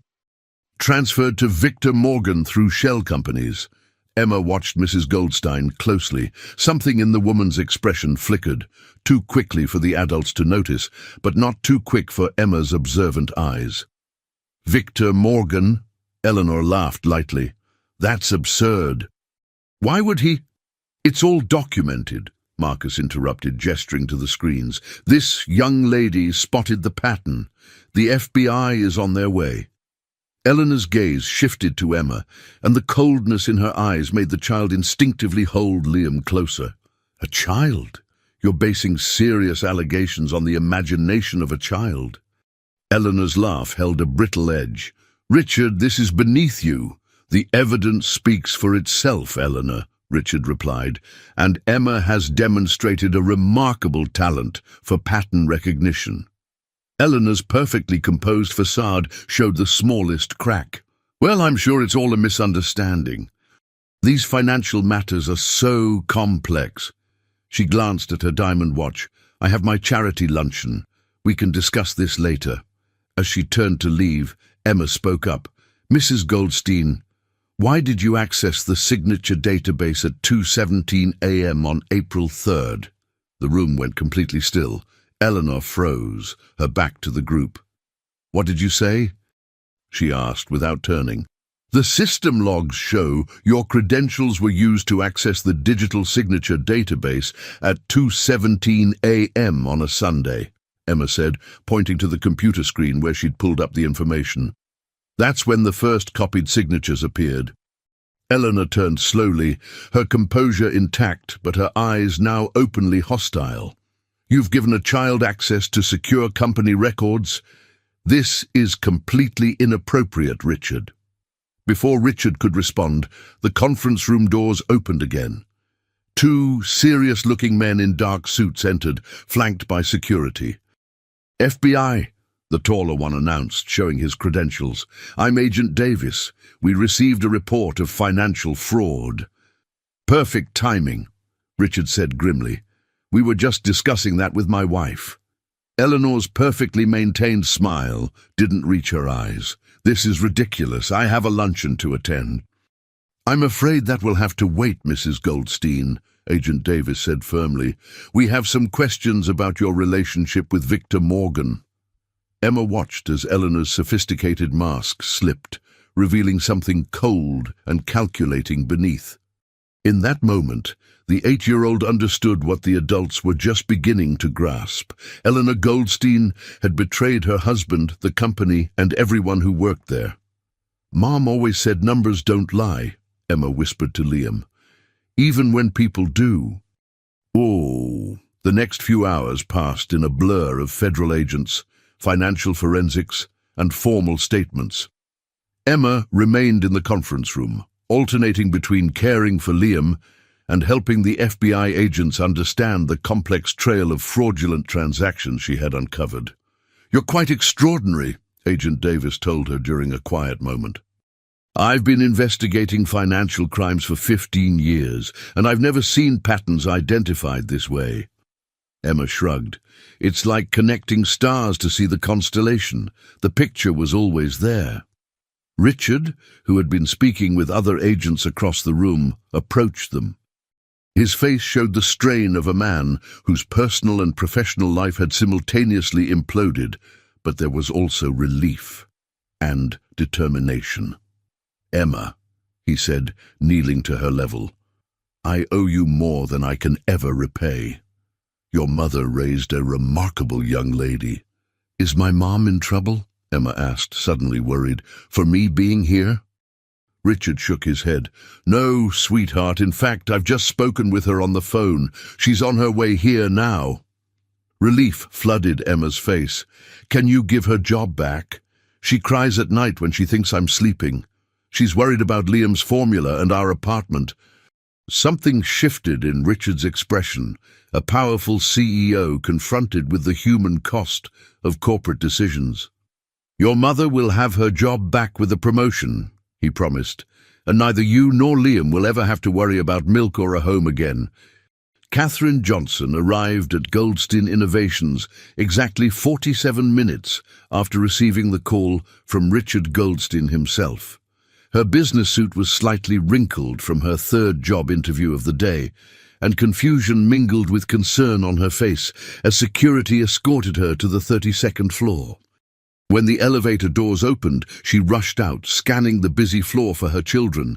"Emma, Liam, Mom!" Emma's voice came from the conference room. Catherine hurried toward it, her anxiety transforming to astonishment as she took in the scene. Her 8-year-old daughter sat in an executive chair with Liam sleeping peacefully in her arms, surrounded by FBI agents, company executives, and complex financial displays showing her daughter's work. "Emma!" Catherine rushed to her children, checking them both with quick, worried eyes. "What's happening? How did you get here?" "I took the bus," Emma explained matter-of-factly. "Liam was out of formula, and I remembered you said your old company had a mother's room with emergency supplies." Catherine looked from her daughter to Richard Goldstein, who was watching the reunion with an unreadable expression. "Mr. Goldstein," she acknowledged stiffly, "I don't understand." "Your daughter," Richard said, "has uncovered a $500 million embezzlement scheme that nearly destroyed this company. A scheme that, it appears, was orchestrated by my wife in collusion with Victor Morgan." Catherine's eyes widened. "Eleanor? But she and I were roommates in college. She recommended me for this position, which may explain why you were one of the first to be let go when the financial crisis hit," Jennifer Hayes interjected. "You were getting too close to the irregularities in the accounts." Catherine looked at Emma with a mixture of pride and disbelief. "You found all this?" Emma nodded. "I used the pattern-matching techniques you taught me, Mom. The ones you said helped you spot market trends." Catherine turned to the financial displays, her trained analyst's eye quickly absorbing the data Emma had highlighted. "This is remarkable." "Mrs. Johnson," Richard said formally, "I want to offer you your position back, effective immediately, with a substantial promotion to head of financial analytics." Catherine blinked, caught off guard. I've also authorized a signing bonus that should cover any immediate financial concerns, Richard continued, and our HR department is arranging temporary housing until you can find suitable permanent accommodations. Emma watched her mother's face carefully. She recognized the pride battling with caution in Catherine's eyes. That's very generous, Catherine said carefully, but I wouldn't want special treatment because of my daughter's involvement. This isn't charity, Mrs. Johnson, Richard assured her. It's recognition of the talent this company lost through my poor judgment. Your personnel file shows you flagged similar inconsistencies 6 months ago, but your concerns were dismissed. His expression darkened. By my wife, as it turns out. Agent Davis approached with a tablet. Mrs. Johnson, we'd like to ask you a few questions about your work here, particularly regarding any unusual financial patterns you may have noticed before your termination. As Catherine spoke with the FBI agents, Emma rocked Liam gently. The baby had slept through most of the excitement, waking only for feedings that Jennifer had thoughtfully arranged from the company's mother's room supplies. You've had quite a day, Jennifer said, sitting beside Emma. Are you tired? Emma shook her head. I'm okay, but Liam will need another bottle soon. Jennifer smiled at the child's practicality. You're very responsible for someone so young. Mum needs help since Dad left, Emma explained simply. He decided he didn't want a family anymore, especially not a new baby. Jennifer's expression softened with compassion. That must have been hard. Note, Mum says some people aren't brave enough for the important things, Emma replied, her voice carrying a wisdom beyond her years. But we're brave enough for each other. Across the room, Eleanor Goldstein was being escorted out by federal agents. Her elegant composure had cracked, revealing flashes of the anger and bitterness beneath. This isn't over, Richard, she said as she passed her husband. Victor has contingencies for everything.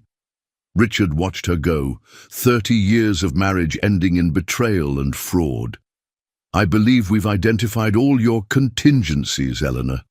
Emma saw to that. Eleanor's gaze fell on Emma, and the hatred in her eyes made Jennifer instinctively move to shield the child. A lucky guess from a precocious brat, Eleanor spat. You're ruining everything because of a child's imagination. The evidence speaks for itself, Richard replied coldly. Take her away. As the agents led Eleanor to the elevator, Emma called out, Mrs. Goldstein! Eleanor paused, looking back with undisguised contempt. Your secret companies all use the same letters as Mr. Morgan's name, Emma said. That was careless. For a moment, genuine surprise flashed across Eleanor's face, quickly replaced by fury as she realized a child had indeed exposed her sophisticated scheme. The elevator doors closed on her speechless outrage. Richard turned to Catherine, who had finished her preliminary interview with the FBI. Mrs. Johnson, I owe your daughter an immeasurable debt. She has quite literally saved this company. Catherine placed a protective hand on Emma's shoulder. Emma has always had a special way with numbers and patterns. Her teachers say they've never seen anything like it. I believe it, Richard said sincerely.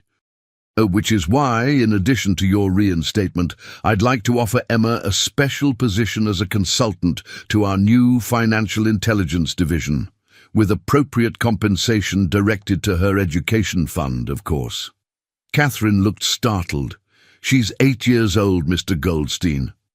Age is just a number, Emma piped up, making the adult smile despite the serious situation. Indeed it is, Richard agreed, and sometimes the youngest eyes see what the rest of us miss. As they discussed the details, Agent Davis returned with troubling news.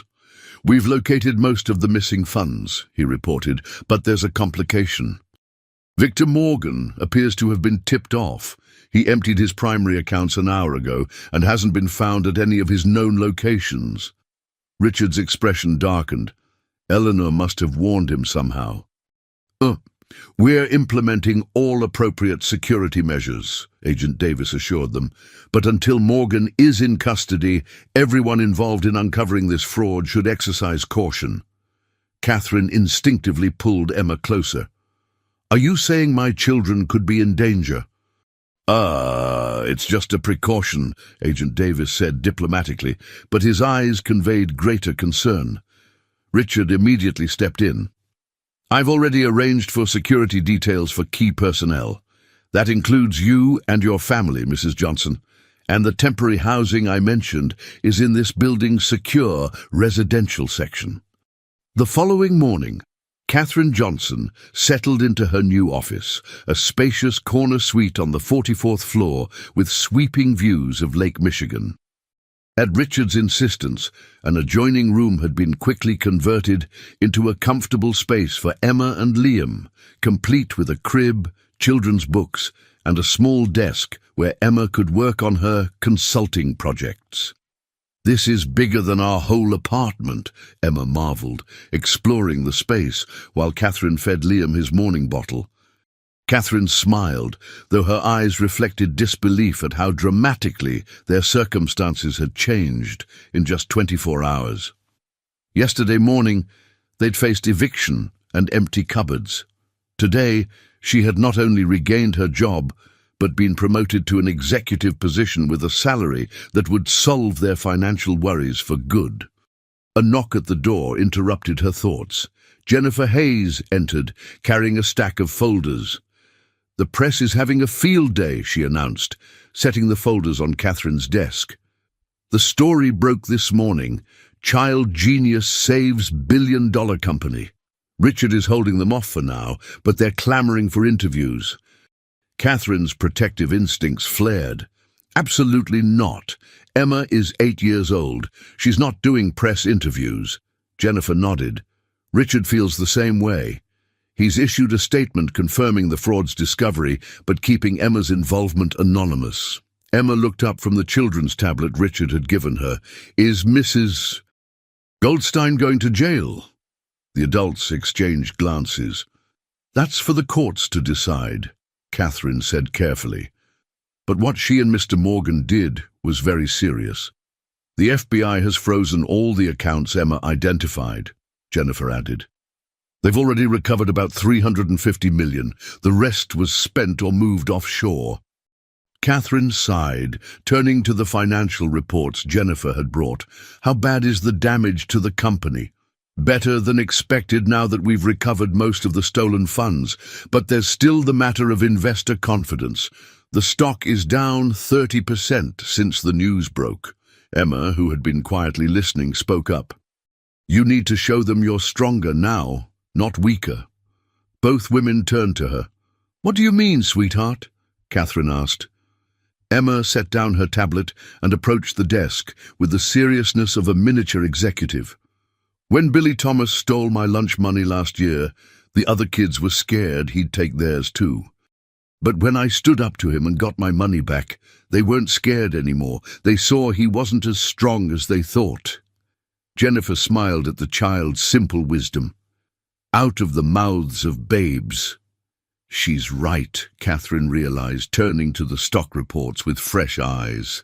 "This isn't just about recovering the money. It's about showing the world that Goldstein Innovations is more resilient and vigilant than before." A new voice joined the conversation. "Exactly what I was thinking." Richard Goldstein stood in the doorway, looking more rested than he had the previous day. The shock of his wife's betrayal still shadowed his eyes, but his posture had regained some of its characteristic confidence. "Good morning, Mr. Goldstein." Emma greeted him formally, drawing a smile from the CEO. "Good morning, Miss Johnson. I trust your accommodations are satisfactory." Emma nodded solemnly. "The crib for Liam is perfect. And Mom says we can stay in our apartment now instead of moving to the shelter." Richard's smile faltered. "Shelter? Catherine, were things that dire?" Catherine's cheeks colored slightly. "The rental market in Chicago is challenging for a single mother with no income." Richard's expression grew serious. I had no idea. The layoffs were handled by HR and Eleanor. He faltered slightly on his wife's name. I should have paid more attention to the human cost. An uncomfortable silence fell, broken by Liam's happy gurgle as he finished his bottle. Catherine lifted him to her shoulder, patting his back gently. What brings you here this morning, Richard? She asked, changing the subject. Richard straightened, businessman once more. Two things. First, the board has called an emergency meeting for this afternoon. They want to meet our secret weapon. He nodded toward Emma. Catherine shook her head firmly. Emma is not a sideshow attraction. Of course not, Richard agreed quickly. But her insights could be valuable. The board needs to understand how the fraud was missed and how we can prevent similar situations in the future. I don't mind, Emma offered. I like explaining things. Catherine hesitated, maternal protection warring with pride in her daughter's abilities. We'll discuss it later, she said finally. You mentioned two things? Richard nodded, his expression darkening. The second is more troubling. We've discovered that Victor Morgan's reach extended further than we initially thought. Some of his associates are displeased about the recovery of the funds. What kind of associates? Catherine asked, instinctively pulling Liam closer. The kind who don't limit themselves to white-collar crime, Richard said grimly. The FBI has advised us to implement additional security measures until all participants in the scheme are in custody. Catherine's face paled. Are you saying we could be in danger? My children could be in danger? It's just a precaution, Richard assured her, though his eyes betrayed his concern.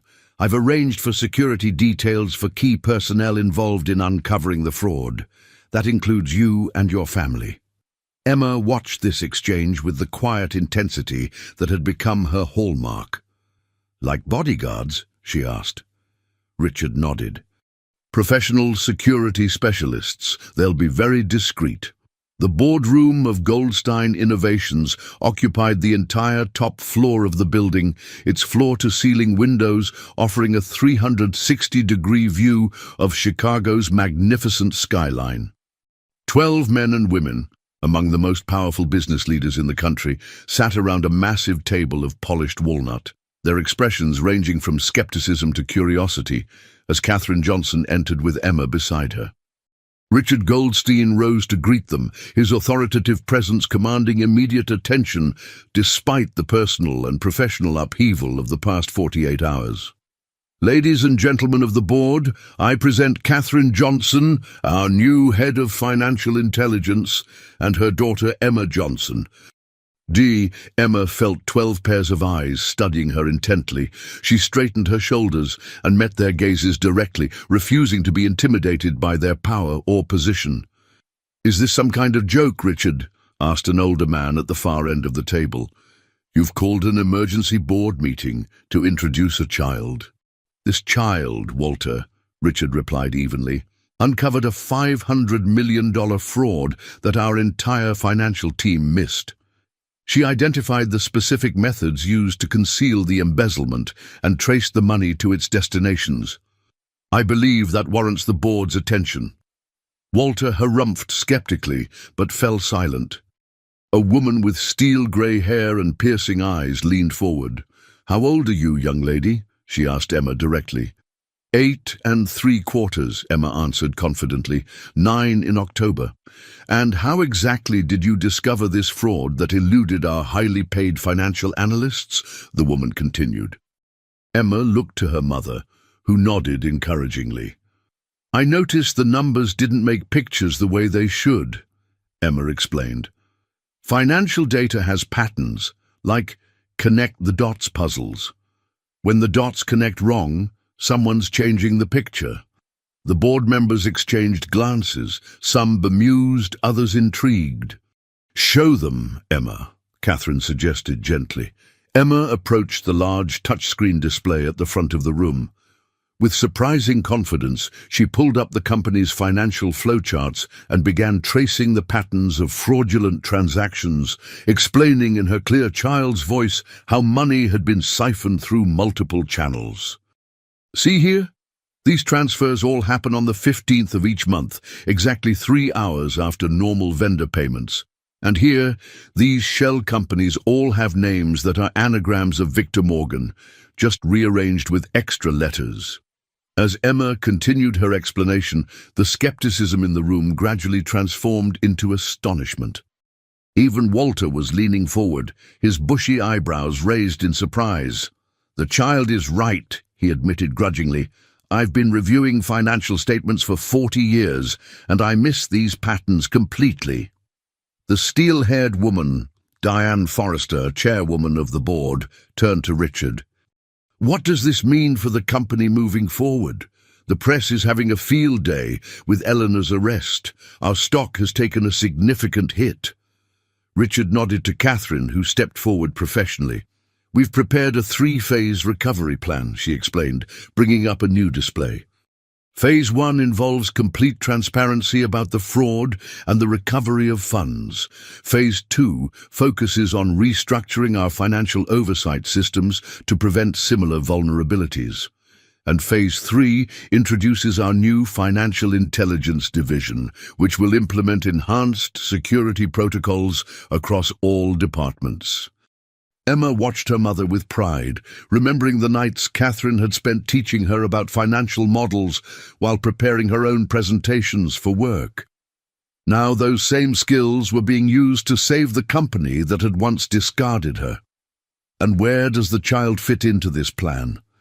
Walter asked, his tone slightly less dismissive now. Richard smiled. "Emma has a unique perspective that has already proven invaluable. She'll be consulting with the Financial Intelligence Division on an advisory basis, with appropriate compensation directed to her college fund." "You want to put an 8-year-old on the payroll?" another board member asked incredulously. "Age is just a number," Emma interjected before Richard could respond. "Like all the other numbers in your reports, what matters is if they make sense together." A moment of surprised silence followed. Then Diane Forrester laughed, a genuine sound of delight that broke the tension in the room. "The child has a point," she acknowledged. "Richard, I believe you've found quite the prodigy." As the meeting continued, Emma's attention was drawn to a man seated halfway down the table who had remained silent throughout the proceedings. Unlike the others, he hadn't watched her presentation with surprise or skepticism, but with calculated assessment.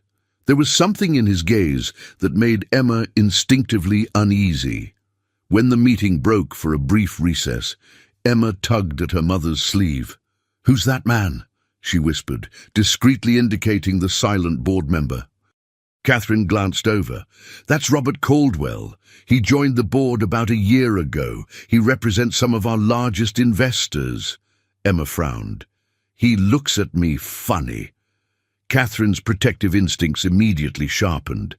"Funny how?" "Like I'm a math problem he's trying to solve," Emma explained. Before Catherine could respond, Samantha Reed, their security detail, approached. "Mrs. Johnson, there's a situation with Liam. The childcare staff sent for you." Concern flashed across Catherine's face. "Is he all right?" "Just fussy," they said. "Probably hungry." Catherine hesitated, torn between her professional duties and maternal concerns. "Go," Richard encouraged. "We'll continue the financial projections when you return." Catherine nodded gratefully. "Emma, come with me." "Actually," Richard interjected, "we could use Emma's insight on the next section. It deals with the pattern recognition protocols she helped design. Would you mind if she stays, Catherine?" Catherine glanced at her daughter, who nodded eagerly. "I want to help, Mom." "All right," Catherine agreed reluctantly. "I'll be back as quickly as possible." She turned to Samantha. "You'll stay with Emma?" The security specialist nodded firmly. "Right beside her the entire time." As Catherine left, Emma returned to her seat near Richard.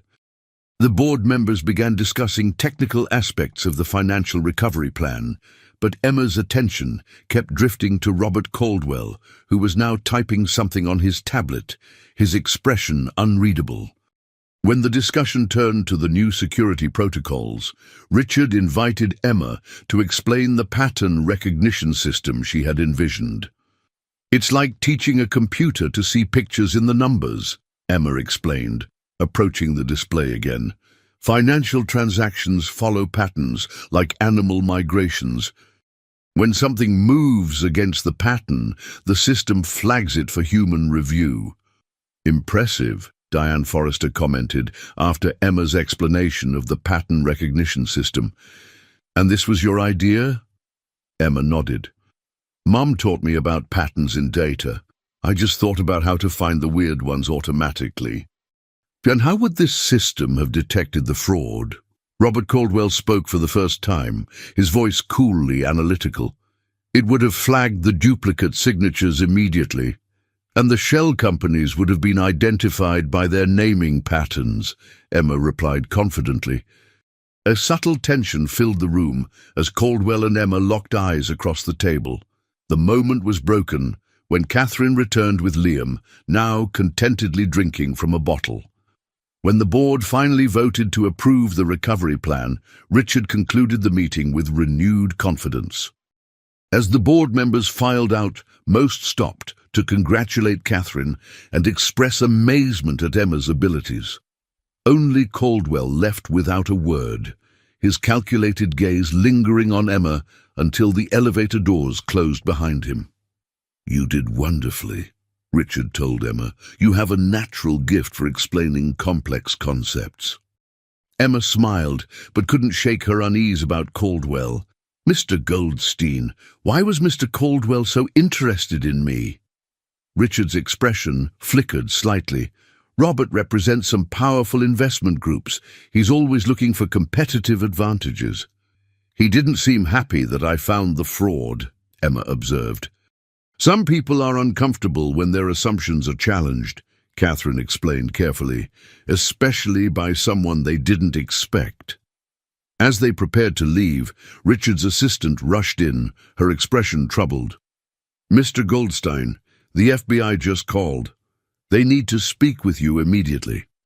Richard excused himself, returning minutes later with a grim face. "What's wrong?" Catherine asked, immediately sensing trouble. "Victor Morgan has escaped federal custody," he said quietly, "and the FBI believes he had inside help." Catherine instinctively pulled Liam closer. "How is that possible? He was under federal guard." "The details aren't clear yet," Richard replied, "but his transport was ambushed en route to the detention center. 2 agents were injured." "And Eleanor?" Catherine asked. "Still in custody, but under increased security." Emma, listening intently, spoke up. "He'll come back for the money, won't he?" The adults fell silent, struck by the child's intuitive grasp of the situation. "The accounts are frozen," Richard said finally. "He can't access them." "But he knows who stopped him," Emma persisted, her young face serious. "He knows who found his secret." Catherine paled at the implication. "Richard, my children, your security detail will be doubled immediately," Richard assured her, "and I've arranged for you to move to a secure apartment in the building until Morgan is recaptured." 3 days later, Emma sat at her small desk in the corner of Catherine's new office, working on what she called her pattern project. Using the tablet Richard had given her, she was developing a simple algorithm to detect anomalies in financial data. Liam napped peacefully in his crib nearby, while Catherine was in a meeting 2 floors down. Samantha Reed, their security detail, stood by the door, her alert presence a constant reminder of the threat still hanging over them. A knock at the door drew Samantha's immediate attention. She checked the security feed before opening it to admit Jennifer Hayes. "How's our young financial genius today?" Jennifer asked cheerfully, setting down a box of colorful donuts. Emma's face lit up. "Are those from Stan's?" "Only the best for the girl who saved the company," Jennifer confirmed. As Emma selected a chocolate-frosted donut, Jennifer lowered her voice to speak with Samantha. "Any updates on Morgan?" Samantha shook her head slightly. "Nothing concrete. The FBI tracked him to Detroit yesterday, but the trail went cold." Their conversation was interrupted when Emma called out, "Jennifer, look at this." The women approached Emma's desk, where she had created a simple flowchart on her tablet. "What am I looking at, sweetie?" Jennifer asked. "I was thinking about Mr. Caldwell," Emma explained. "He joined the board 11 months ago, right after Goldstein Innovations announced the new medical technology division, and he represents a company called Meridian Ventures." "That's right," Jennifer confirmed. "They're one of our largest investors." Emma nodded. "So I looked up Meridian Ventures. Their CEO is James Blackwood, who used to work with Victor Morgan at Morgan Medical Solutions 15 years ago." Jennifer's eyes widened. "Emma, how did you find this out?" "Google," Emma replied simply. "Plus the company history book in Mr. Goldstein's waiting room." Samantha and Jennifer exchanged glances, both impressed and concerned by the child's investigative skills. "Emma, this is very interesting," Jennifer said carefully, "but we shouldn't jump to conclusions. Business connections aren't unusual in specific industries." "I know," Emma agreed, "but Mom always says coincidences are lazy explanations." Before the adults could respond, Samantha's phone buzzed with a message. Her expression remained professional, but Emma noticed a subtle tension in her posture. "What's wrong?" Emma asked immediately. "Nothing to worry about," Samantha assured her, though her eyes told a different story. "Jennifer, could I speak with you outside for a moment?" As the women stepped into the hallway, Emma slipped off her chair and moved silently to the door, pressing her ear against it. "Security breach in the building system," Samantha was saying. "Someone accessed the residential floor plans from an external server." "Morgan?" Jennifer asked, her voice tight with concern. "Possibly. We're implementing additional measures, but I want Mrs. Johnson and the children moved to a different location as a precaution." Emma retreated quickly as the door began to open, returning to her desk just as the women re-entered. She pretended to be absorbed in her tablet, but her mind was racing with what she'd overheard. Victor Morgan was coming for them, and he might have help from inside the company. "Emma, we're just going to stay somewhere different tonight," Catherine explained as she packed a small overnight bag. "It's only a precaution." Emma nodded, helping to gather Liam's bottles and formula. "Because Mr. Morgan might know about this apartment now." Catherine paused. "You overheard Samantha and Jennifer, didn't you?" "A little," Emma admitted. "Is Mr. Morgan going to try to hurt us?" Catherine knelt down, taking Emma's hands in hers. "No one is going to hurt you or Liam. I promise. We have very good people protecting us." Samantha entered from the hallway. "The car is ready, Mrs. Johnson. We'll take the service elevator to avoid the main lobby." Catherine lifted Liam from his bouncer, securing him in his carrier, while Emma shouldered her small backpack. The service elevator descended directly to the underground parking garage, where a black SUV with tinted windows awaited them. Two security officers stood beside it, their professional demeanor not quite concealing the weapons beneath their jackets. As they approached the vehicle, Emma suddenly stopped. "Wait, we can't leave yet." "Emma, we need to go," Catherine urged. "But my patent project," Emma insisted. "It's important. I left the tablet in Mom's office." Samantha shook her head firmly. "We can't go back upstairs, Emma. It's not secure." "But it has information about Mr. Caldwell and Meridian Ventures," Emma persisted. "I think they might be connected to Mr. Morgan." The security team exchanged glances. "What kind of information?" one of them asked. "Financial connections," Emma explained. "Mr. Caldwell represents Meridian Ventures, and their CEO used to work with Mr. Morgan, and they invested in Goldstein Innovations right before the fraud started." Catherine looked alarmed. "Emma, why didn't you tell me about this?" "I just figured it out today," Emma said. "It's all on the tablet." After a brief discussion, they decided to return to Catherine's office to retrieve the tablet. The executive floor was quiet, most employees having left for the day. When they reached the office, Emma hurried to her desk.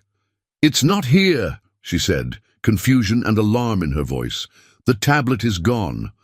Catherine set Liam's carrier down and helped Emma search. "Are you sure you left it here?" "Positive," Emma insisted. "I was working on it when Jennifer brought donuts." Samantha's expression darkened. "Someone took it. We need to leave now." As they turned to go, the office phone rang, startling everyone. After 3 rings, Catherine answered, "Hello?" Emma watched her mother's face pale as she listened to the caller. "Yes, she's with me," Catherine said, her voice steady despite her evident fear. "I understand. We'll be there." She hung up and turned to Samantha. "That was Robert Caldwell. He has Emma's tablet. He wants to meet us in the boardroom. Now." The boardroom was dimly lit when they arrived, the floor-to-ceiling windows revealing Chicago's nighttime skyline. Robert Caldwell sat alone at the massive table, Emma's tablet in front of him. "Mrs. Johnson," he acknowledged as they entered. "Emma, thank you for coming." Samantha positioned herself between her charges and Caldwell. "Mr. Caldwell, explain yourself. Taking a child's property and making demands is completely unacceptable." Caldwell's smile didn't reach his eyes. "I didn't take anything. The tablet was brought to me by IT Security, who found it contained unauthorized research into board members and investors. My daughter was working on a pattern recognition project," Catherine said firmly. "Yes, I saw that." Caldwell tapped the tablet. "Quite impressive work for an 8-year-old, especially her insights into Meridian Ventures and its connections to Victor Morgan." Emma stepped forward, unintimidated. "Are you working with Mr. Morgan?" A flicker of surprise crossed Caldwell's face before he laughed. "No, Emma, I am not working with Victor Morgan. Quite the opposite." "Then why did you take my tablet?" Emma challenged. "Because you were getting dangerously close to sensitive information," Caldwell replied. "Information that could put you and your mother at even greater risk." Catherine moved to stand beside her daughter. "What information?" Caldwell hesitated, then seemed to make a decision. "Meridian Ventures isn't just an investment firm. It's a front for a federal task force that's been investigating Victor Morgan for years. Financial fraud is only part of his operation." Samantha's posture shifted subtly. "You're with the government?" "Not exactly," Caldwell replied. "I'm a private contractor working with several agencies. My placement on Goldstein's board was part of an operation to gather evidence against Morgan's network." "And Eleanor Goldstein?" Catherine asked. "A surprise to us as well," Caldwell admitted. "We knew Morgan had an inside connection at Goldstein Innovations, but we didn't know it was the CEO's wife until your daughter exposed the fraud." Emma studied Caldwell with the intense concentration that had become her hallmark. "If you're the good guys, why did you look angry when I found the fraud?" "Because you exposed Morgan before we could identify all his associates," Caldwell explained. "We were close to uncovering his entire network when you forced his hand." "So now he's free and we're in danger," Catherine summarized, her voice tight with controlled anger. "Yes," Caldwell acknowledged, "but we can protect you if you'll help us." "Help you how?" Catherine asked suspiciously. "Morgan will be at tomorrow's investor meeting," Caldwell revealed. "Not in person, but watching through an associate. We believe he plans to make a move to access emergency funds that weren't frozen. And you want to use my children as bait," Catherine concluded coldly. "Absolutely not. Not bait," Caldwell corrected quickly. "But Emma's presence would ensure his associate attends. They need to assess the threat she poses to their operation." "Mom, Emma said quietly. "I want to help." Catherine looked down at her daughter, seeing the determination in her young face. "Emma, this isn't like finding patterns in financial data. These are dangerous people." "I know," Emma said solemnly, "but Mr. Morgan took your job and almost made us homeless. He made Liam go hungry. And now he's trying to scare us." "We would have multiple layers of security," Caldwell assured Catherine. "Emma would never be in actual danger." Catherine looked from her daughter to Liam, sleeping peacefully in his carrier. "If we agree to this," she said finally, "I want complete control. Any sign of trouble and we leave immediately." "Non-negotiable." Caldwell nodded. "Agreed." As they left the boardroom, Emma tugged at her mother's sleeve. "Mom, I still don't trust Mr. Caldwell." Catherine nodded, drawing her daughter closer. "Neither do I, sweetheart. Neither do I." The annual investor meeting of Goldstein Innovations was filled with shareholders, financial analysts, and business reporters, all eager to hear how the company would recover from the embezzlement scandal. Behind the stage, Catherine reviewed her presentation while Emma sat nearby, dressed in a simple blue dress. Liam had been left at the secure location with trusted security officers, a separation that had clearly troubled Catherine but was deemed necessary for the operation. "Remember," Samantha instructed Emma, "you'll sit in the front row with Agent Davis. Stay beside him at all times. If anything feels wrong, tell him immediately." Emma nodded solemnly. "I understand." Caldwell entered. "We've identified 27 attendees with potential connections to Morgan. Facial recognition is running on all security feeds. Richard Goldstein joined them, his presence commanding despite the strain of recent days. Catherine, are you ready? The shareholders are getting restless." Catherine nodded, closing her presentation folder. "As ready as I'll ever be." Richard knelt to Emma's level. "Thank you for helping us again, Emma. You're the bravest person I know." Emma managed a small smile. "Braver than the monster hunters in my books?" Richard laughed, a genuine sound that momentarily lightened the tension. "Much braver. They only fight, pretend monsters." As Richard and Catherine prepared to take the stage, Emma was escorted to her seat in the front row beside Agent Davis, disguised as a company executive. The auditorium lights dimmed, focusing attention on the stage where Richard began his address to the shareholders. Emma scanned the audience as she'd been instructed, looking for anyone who seemed too interested in her. On stage, Catherine was presenting the company's financial recovery plan, explaining the pattern recognition system they'd developed based on Emma's concept. As Catherine continued, Emma noticed a woman in the third row who kept shifting her attention between the stage and Emma herself. She wore business attire like most attendees, but something about her seemed off. Emma leaned closer to Agent Davis. "Third row, 5 seats from the left. Dark hair, blue jacket. She keeps looking at me." Davis tapped something on his phone. Moments later, Caldwell checked his device. The presentation continued until the Q&A session, when the woman Emma had identified raised her hand. "Lisa Chen, Westridge Investments," she introduced herself when called upon. "Your pattern recognition system sounds impressive, but couldn't it be circumvented? After all, if a child could identify the previous fraud." Her gaze shifted pointedly to Emma. Catherine's smile remained professional.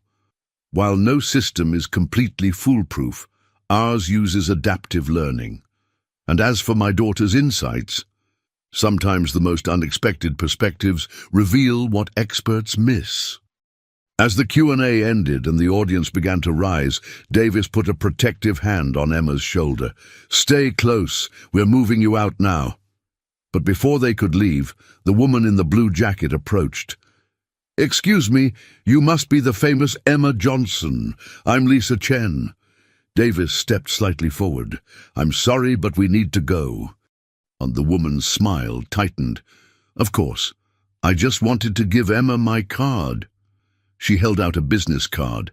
As Emma hesitated, Caldwell appeared beside them. "Ms. Chen, I believe you're already acquainted with Victor Morgan, or should I say, you work for him." The woman's expression changed in an instant, her hand moving toward her purse. Before she could reach it, two plainclothes agents seized her arms. "Lisa Chen, you're under arrest for conspiracy to commit fraud and accessory to escape," Caldwell announced quietly. As they led her away, Emma noticed the woman's cold glare fixed on her, a look of hatred that sent a chill down her spine. 1 week later, Emma sat on a comfortable couch in Richard Goldstein's private office, working on advanced mathematics problems. Catherine entered with Liam, now almost a month old and growing noticeably. "How's the math coming along?" she asked, settling beside Emma. "It's too easy," Emma replied. "Dr. Williams said these were high school problems, but I finished them in 20 minutes. The door opened and Richard entered with Caldwell and Agent Davis. Their expressions told Emma they had news before they spoke a word. "We got him," Richard announced. "Victor Morgan was apprehended in Toronto an hour ago." Relief washed over Catherine's face. "It's over? Really over? Really over," Davis confirmed. "Between the evidence from Lisa Chen's devices and Eleanor Goldstein's cooperation, we have enough to put Morgan away for decades." Emma studied the adults' faces. "But you don't look happy," she observed. Caldwell exchanged glances with Richard. "We're very happy about Morgan's arrest. But there's something else we need to discuss with you and your mother." Catherine instinctively pulled Liam closer. "What now?" Richard took a seat across from them. "It's about Emma's future. Her abilities are exceptional. The pattern recognition skills she demonstrated are beyond anything I've seen in 40 years of business." "We've had inquiries," Caldwell added, "from educational institutions, research facilities, even government agencies." Catherine's expression hardened. "My daughter is 8 years old. She's not a laboratory specimen or a government asset." "Of course not," Richard agreed quickly, "but she deserves opportunities that match her gifts." Emma looked up from her math book. "What kind of opportunities?" "Special educational programs," Richard explained. "Access to resources most children never see." "And in exchange?" Catherine asked skeptically. "Nothing," Richard insisted. "This isn't a transaction, Catherine. It's recognition of something extraordinary." Emma closed her book. "I want to stay with Mom and Liam." "You would, sweetheart," Catherine assured her. "No one is suggesting otherwise." Caldwell cleared his throat. "Actually, some of the programs would require residential enrollment. The most advanced ones." Catherine's answer was immediate. "Absolutely not. Emma stays with her family." Richard studied them thoughtfully.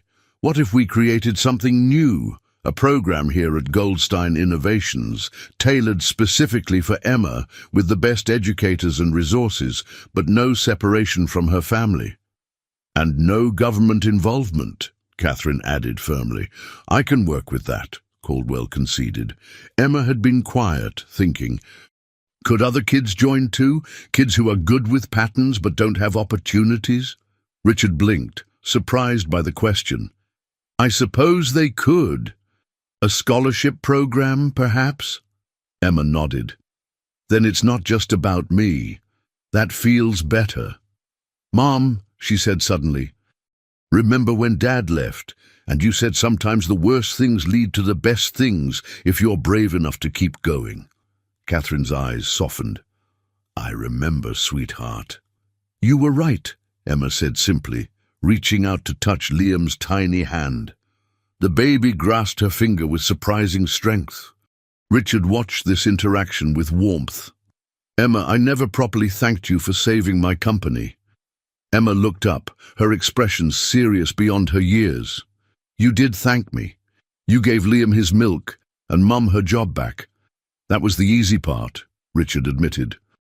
"The harder part is making sure what you did changes things permanently, not just for your family, but for every family connected to Goldstein Innovations." Emma considered this. You mean like not firing people too quickly when there are problems? The directness of her question made Richard wince slightly. Exactly like that. I made mistakes, Emma. I forgot that companies are made of people, not just numbers. Numbers are important, Emma said, the financial prodigy speaking. But people are more important, she added, the child in her affirming what truly mattered. As the meeting concluded, Catherine pulled her daughter into a hug. Liam nestled between them. You know what makes you special, Emma? She whispered. It's not just your brilliant mind. It's your heart. Emma smiled, content in her mother's embrace. Hearts make patterns too, Mum. The most important